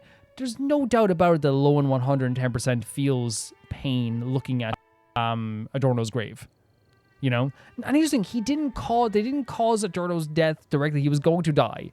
But we have to just be honest and say that, yes, it probably did like exasperate it when the creature attacked, right? And I don't want to sit here and be like, Loen is responsible, because he's not. He's not responsible for Adorno's death. But there's no doubt about it that, like, obviously, like, even if he was going to die 2 weeks later, he still died. And that's the whole point. That's what changed Loen's mind, is like, oh my God, look what happened here. This attack. This thing that was like, we were trying to delay the inevitable for so long and trying to stop him from dying, but in the end, our experiments actually got him attacked in the end. That's the whole point of the whole story. We were trying to stop him from dying, and we ended up like having our experiments attack him anyway. It's not supposed to be perfect. It's not supposed to feel good. It's not supposed to be the situation where we're supposed to be sitting here going like, oh yes, everything's fine and dandy and sweet and like candy, It's legitimately supposed to be Loen realizes that what he has done and what Theodore has done has led to something that they didn't want the outcome to be in the first place. More pain. And the person that cared about them the most is going through pain now as well. That's the whole idea of the story. But then Adorno sets them free as much as he can by saying, I want you to smile before I go. Which to me is him saying, like, I want you guys to live your lives. I want you to live. I want you to actually to actually move on with your life. Not move on, but like, do something good with your life as well. It is like totally 100% I generally think the punishment would have been way worse if there was no acknowledgement from Adorno of being like, how do I say it? Like, that I want these boys to have a happy life. Because all it would have been was just like Adorno dying, and then these boys like have to sit there with that death. And if they kept going what they were doing there, I truly believe the punishment would have been way worse. Because I think Jean is not stupid. Jean is a lovely person. I think she gave the right... First of all, yes, he should not be captain of a company right now. 100%. Yes, he should not get the title Benevolent Knight. 100%. Yes, he should have been in confinement as he was for a while as well, right? Probably for however short it was. But I think Jean also understands as well that, like, the one person that they truly... The people that they hurt in this were Adorno, themselves, and themselves. That's who they hurt. If they hurt more people, if they made more people suffer, if they made more people like get seriously hurt by this or die, I think it would have been a situation where the Jean couldn't just be like, again, this isn't a light punishment. Taking someone's like captain status and knight status away from them is a big deal, right? It is not knight status, but the captain, yeah. But it is like a thing where like I do think it'd be more severe if like they were like, oh yeah, these creatures that escaped, they killed 10 people. I think it would have been a situation where like, how are you going to tell those families like, yeah, sorry, because again, that's the whole goes back to the story of Diluc as well, right? And how Diluc goes into this as well, because Diluc and his dad, who's related to the idea of like him fighting against Ursa, are Erok covering up, and that's why he left the Knights of Favonius. It would if there wasn't any punishment and if they didn't acknowledge what happened here, I genuinely think it would have been a situation where Diluc would have lost all faith in Jean, right? And he would have been, and I think he would have been in his rights to, right? Because again, it's like, just again, that's the Knights of Favonius haven't changed, you know?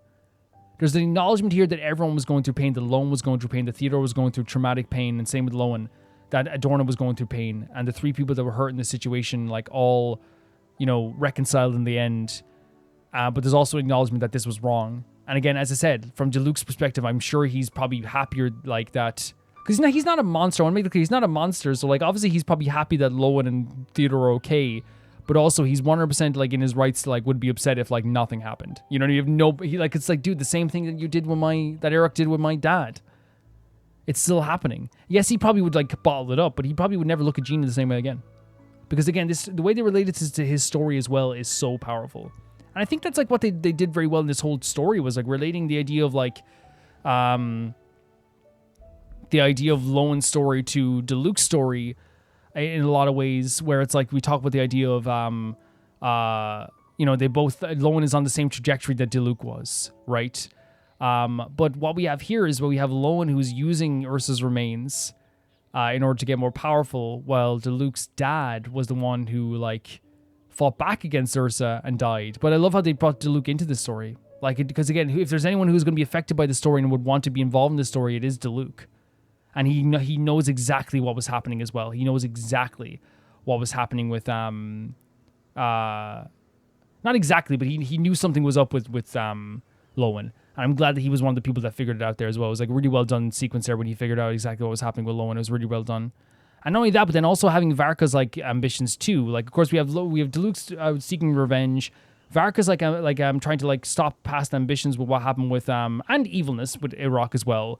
And not never wanting that to happen again. Of course, that's his motivation as well, how they brought that in here too. Why he wanted to stop Loen before anything happened. There's, like, these regrets. And as I said, while, like, they can't beat themselves up because it wasn't them who did this, it was Iraq. But I love the Varkas being, like, looking back and seeing how the trouble it caused in the past and what they could have done better, I guess, as well. It's a really well done story. It's really well done. And honestly, like, as well, besides, like, the story as well, which is so dark and so painful, and I'm so happy for Loen in the end to be able to have a life where he can, you know, as I said, I keep saying, put his foot forward. Take that step forward. I'm happy for him. I'm so happy for him, just as I'm happy for Theodore. They're going to get to live a life that isn't plagued by this stuff with the Ursa remains and isn't plagued by the self-doubt of thinking that you're nothing or you're just a mere mortal. Getting to live your life while getting stronger and also relying on the Traveler as well is, like, it's a great thing also. To me, that is, it's made me happy, right? Amongst all the sadness, it's made me really, really happy because this was a really painful story. It was really, like, guttural, painful story, and the fact that we're getting something much more beautiful out of this is actually a really great thing. It's a really great thing. Like I said, I love Loen's character. I think he's really mysterious and cunning and honestly really funny. His eccentricness is very charming, which is really funny too, and having him interacting with different characters in this has been great also.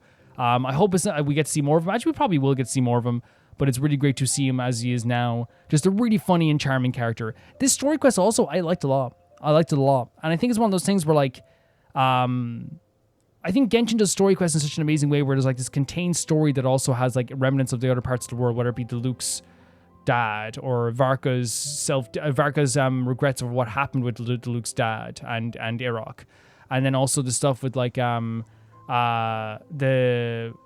history of Mondstadt is brought in here as well, and the history of Dotori is brought in here as well, and the Calais story is brought in here as well. Like, it is his own contained story with a beginning, middle, and end, but it has the world making it feel so alive once again, where it doesn't feel like it's just so contained in one part. It's really well done in that sense as well. Yeah, really well done. Okay, let's do this. Well, not this. Let's do. It's such a good banner. Let's do the trial itself. Oh, nice. We get rewards. Let's do the test run for these characters. Now, here's the thing, right? I don't think we need to do Benny's test run, right? I don't think we need to do Mika's, but it might be a good idea to try it anyway, but let's just do it for fun. You know what I mean? Why not? Why not? We know how to use Benny. If we don't know use, watch me not use Benny properly. Let's light it up! You're toast! This usually boosts physical attack, but I'm guessing it might be elemental if they went to C6 maybe? Try not to enjoy this too much. Outlines your face. I love how some of these creatures, they sound like, what you call it? What's the name of the... Everybody stand back! You know, from Monsters, Inc.?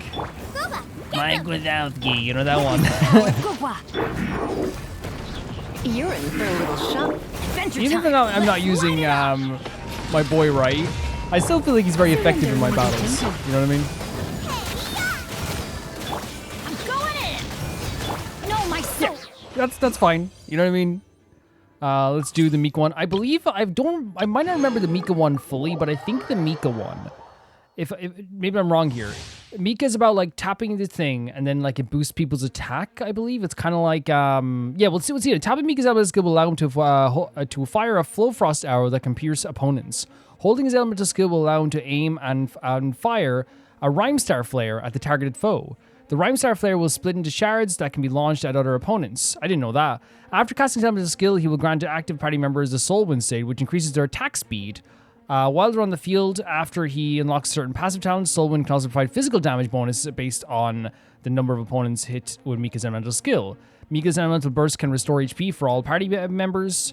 Oh, yeah, he can also restore HP, yes. And bestow the Eagle Boom state, which allows the active characters to gain HP when their normal attacks hit opponents. So what we have to know is, his elemental skill tap will have this like thing that you can throw shards at people. Okay. And after casting his elemental skill, he will grant active party members a Soul Wind state, including their attack speed and physical damage. And then the burst also restores HP. Let's try it out. So also, they didn't mention it here as well, but he's also a little chicken baby. Bark, bark. I don't know why they didn't mention that. That seems like important information. But let's go. It's my lucky day. I don't know why I did Razor first. No, I have no idea why I did Razor first. So, tapping this sends these shards out, I guess. This heals people. Now's our chance.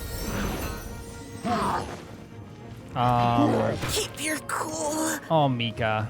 And if I'm guessing as well, this here is what boosts people attack and increases their speed, right? So if I do this now, I guess his attack gets increased. Look at you, Boodown! Right? So if we do this, oh, you tell him. Neutralizing threats. And then this. Is that a boost in attack then? And attack speed?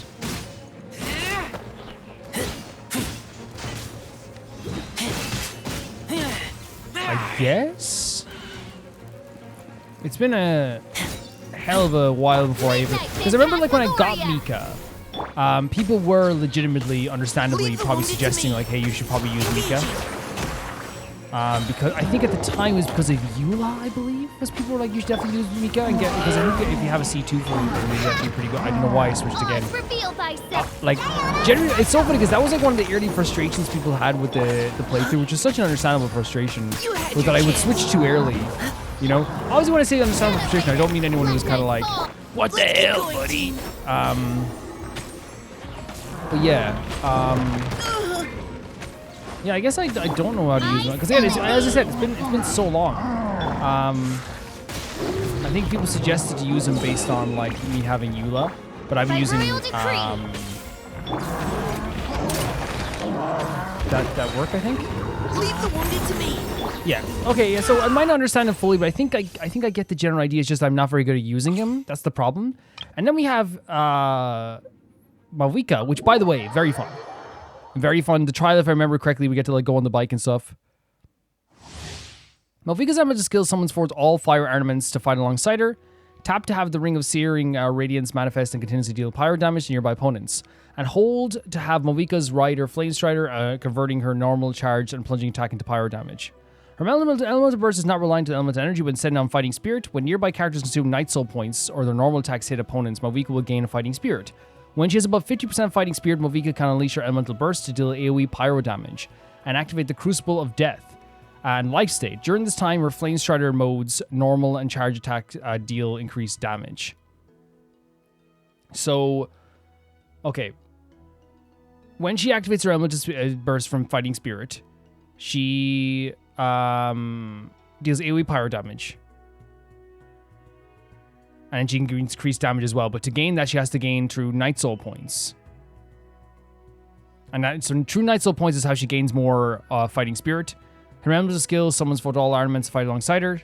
Tap to have the Ring of Searing Radiance manifest continues to do pyro damage. And hold to ride the Flame Strider. Okay, we'll try our best. Start the challenge.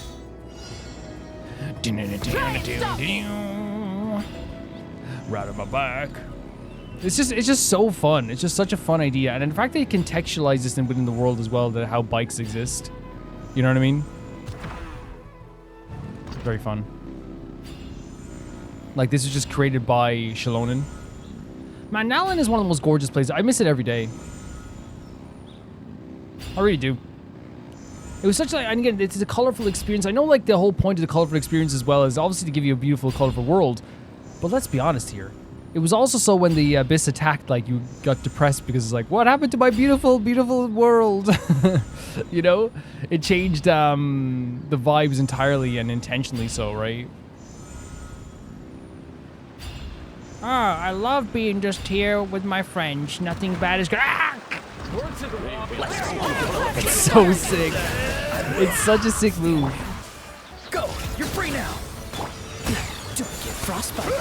Let's ride! Rev the engine! Like, just hitting people with a bike is crazy.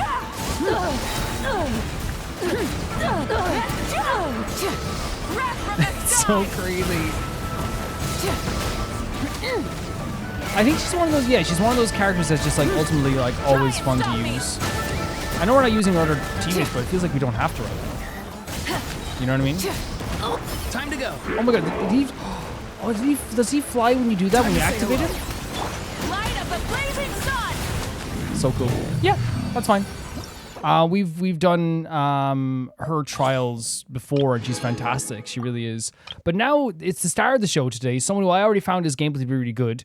So far, I've been using him as kind of just like a combo, like a simple combo user, the same way I would use the combo with but I think Varestes is more complicated for sure, but like it's kind of maybe Varka, maybe a similar way in terms of combos. But we'll see exactly what we have to do with him here as well. And we've already seen his ultimate as well, so that's fine. Loen is a high-frequency Chiro damage dealer. Chiro? He's a chiropractor who further boosts his own damage through his teammates' damage. After casting his elemental skill, Loen enters the Master Stroke mode. In this state, his normal charge and plunging attack deal cryo damage that cannot be ridden by other elemental fusions. Okay, so when we cast the elemental skill, Master Stroke mode, his normal charging and plunging attack deals cryo damage that can't be overridden by other elemental fusions. His hitting enemies with normal or charge attacks grants joy. Joy can be consumed to at least etched into bone and soul, dealing multiple instances of cryo damage. Okay. While in Master Stroke mode, when nearby party members deal damage, Loen gains Will to Win, which increases the damage dealt by his special elemental skill, etched into bones. So okay. So when nearby party members deal damage, Loen will gain Will to Win. And that increases his skill etched into bone. And etched into bone is his ability. Oh, that's when we do normal attacks and then he's... Oh, I know what that is. Yeah, I know what that is. Very cool. Okay, we've been kind of doing that like without knowing, but we didn't know that if other party members attack while he's in this mode as well, he actually gains more damage. By casting Elemental Burst, Loen consumes Will to Win stacks to deal damage and multiple instances of cryo damage. Okay. The damage of his Elemental Burst increases the amount of Will to Win consumed. Let's try it out here as well. We have Durin here. Usually give us a tutorial, right? So we've used Elemental Skill. And that puts us in this mode as well. And then we to attack enemies as well. And then that activates this. So that builds up joy. And we see there at the side that builds up joy. And then the Elemental Burst is one of the coolest Elemental Bursts in history. So unleash Loen's Elemental Skill during Durin's Elemental Burst.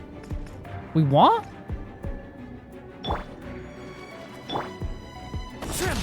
I like you. The story How does that work? Unleash Loen's elemental skill during Durin's element. What does that mean?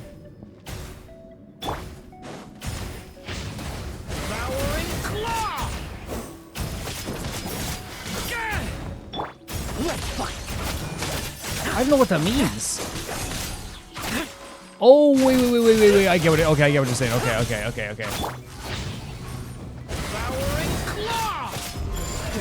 Away from me! Deal massive damage to enemies. So it's after he uses the burst, then we attack with Loen and use the skill. Okay, I was like, during? What does he mean? What do we mean by during? So deal massive damage though. Use enhanced damage skill after arguing. Okay.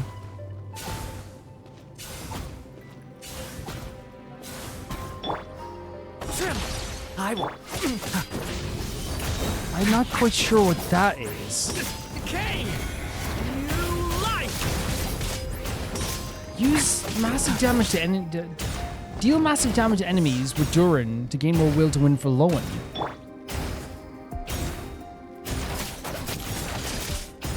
Use enhanced elemental skill after occurring at least 40% will to. How do we know what will to win is happening here?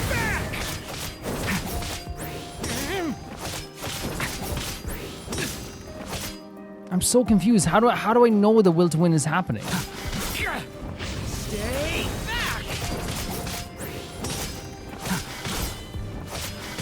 I feel like I'm dealing massive damage to enemies with Durin. Let's fight! Watch out! Oh, there we go. Okay. Oh, so you only see it when you turn back. Oh, okay. To the slaughter. Use enhanced elemental skill after. Okay, I get it now. Okay, you only see it after you go back to fighting with him, I believe. So if I do this.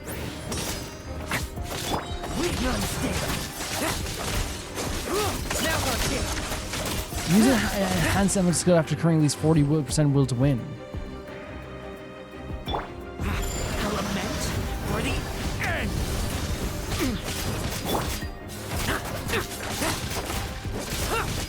So maybe we should do this first.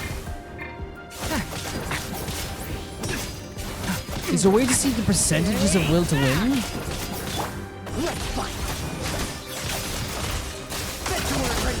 I have no idea what that. This is so confusing to me. Use enhanced elemental skill after occurring at least. How do I know what will to win? This is joy on the side.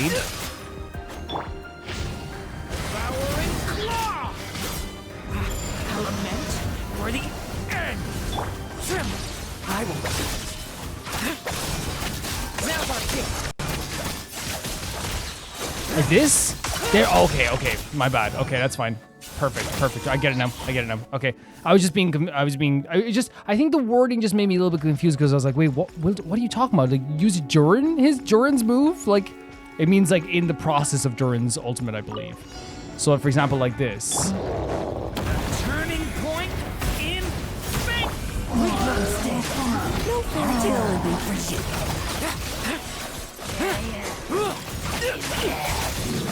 And that's when you can see he's using his will to win here as well after that as well. And he uses stacks of joy as well and his will to win. Okay. That's cool. Teamwork is dreamwork. Adventure time. Again, this is probably one of my favorite ultimates ever. So during this, the damage that we do builds up our will to win. Now's our kick. I guess. It's just so fun. I guess so. I might read over everything one more time again. So if we go to other trial stages and try to do one more time just so I can get a really good view of all of this. So if I go to Malvika's trial and then go back into our boy Loen's trial as well. Let me see here. So if I go back into your trial here as well. So we kind of get this, right? When you cast elemental skill, he enters Master Stroke mode. In this mode, his normal charge and plunge attack can't be overridden by elemental infusions. So it's going to be ice, I guess. And then we gain joy, and then we unleash it by using Etched into the Bone Soul. And that's the thing we've been doing all this time. Once we deal enough regular attacks, we then use the R2. We've been doing that all the time. While in Masterstroke mode, when nearby party members deal damage, Loen will gains will to win. So, and to enter Masterstroke mode is to press the skill. So we do have to switch to other characters for this then.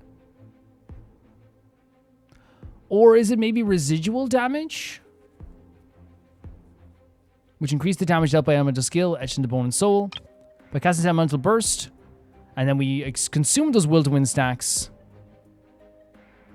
So we have the higher the will to win, the better. Okay. I can try it again. So... Decay! New life! Trim! I will So will we do more damage if we do it now and then we have all this will to win?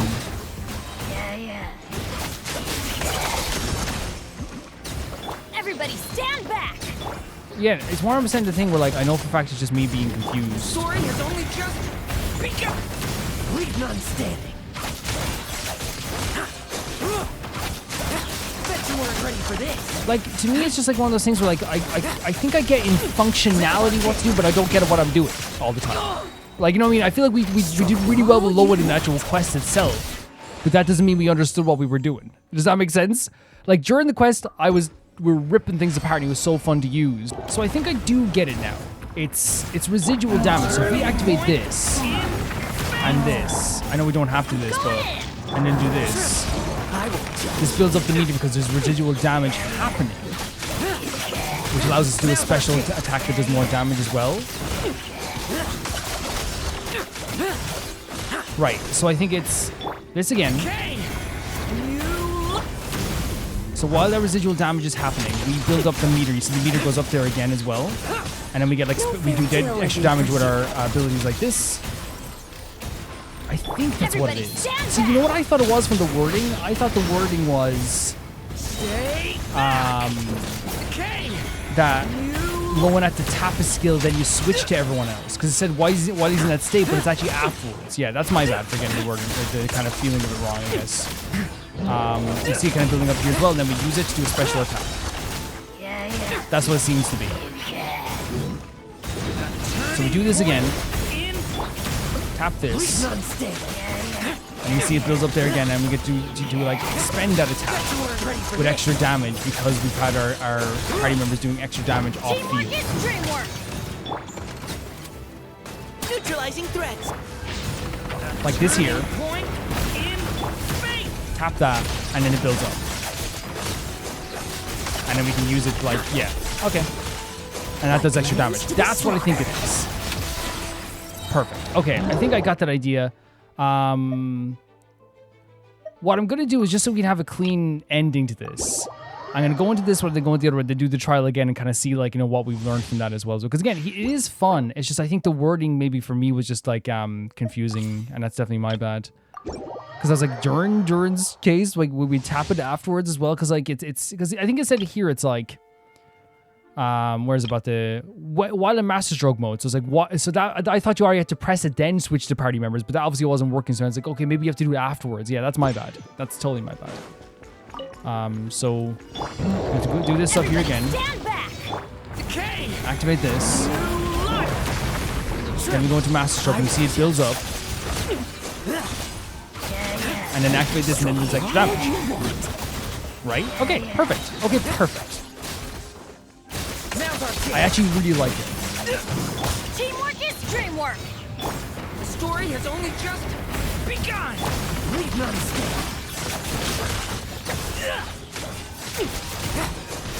Yeah, and the move is great too as well. Yeah, I am totally cool with that. That's fine.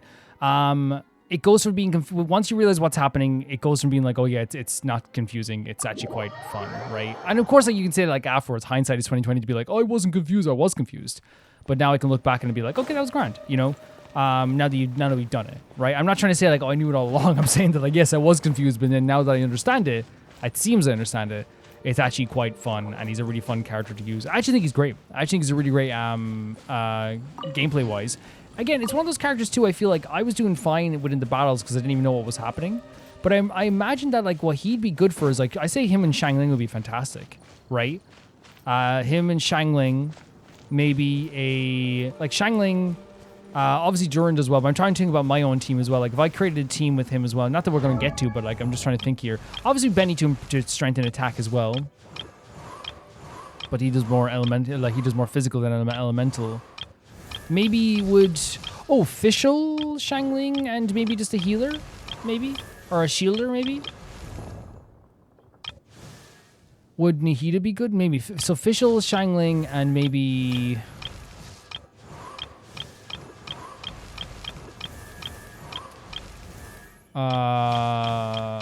official Shangling... And I guess like just a healer, right? So, but we already have Benny. So Benny, Fischl, Shangling, and Loen would be a nice team, right? I think it'd be a fun team. Yeah, it'd be a really fun team.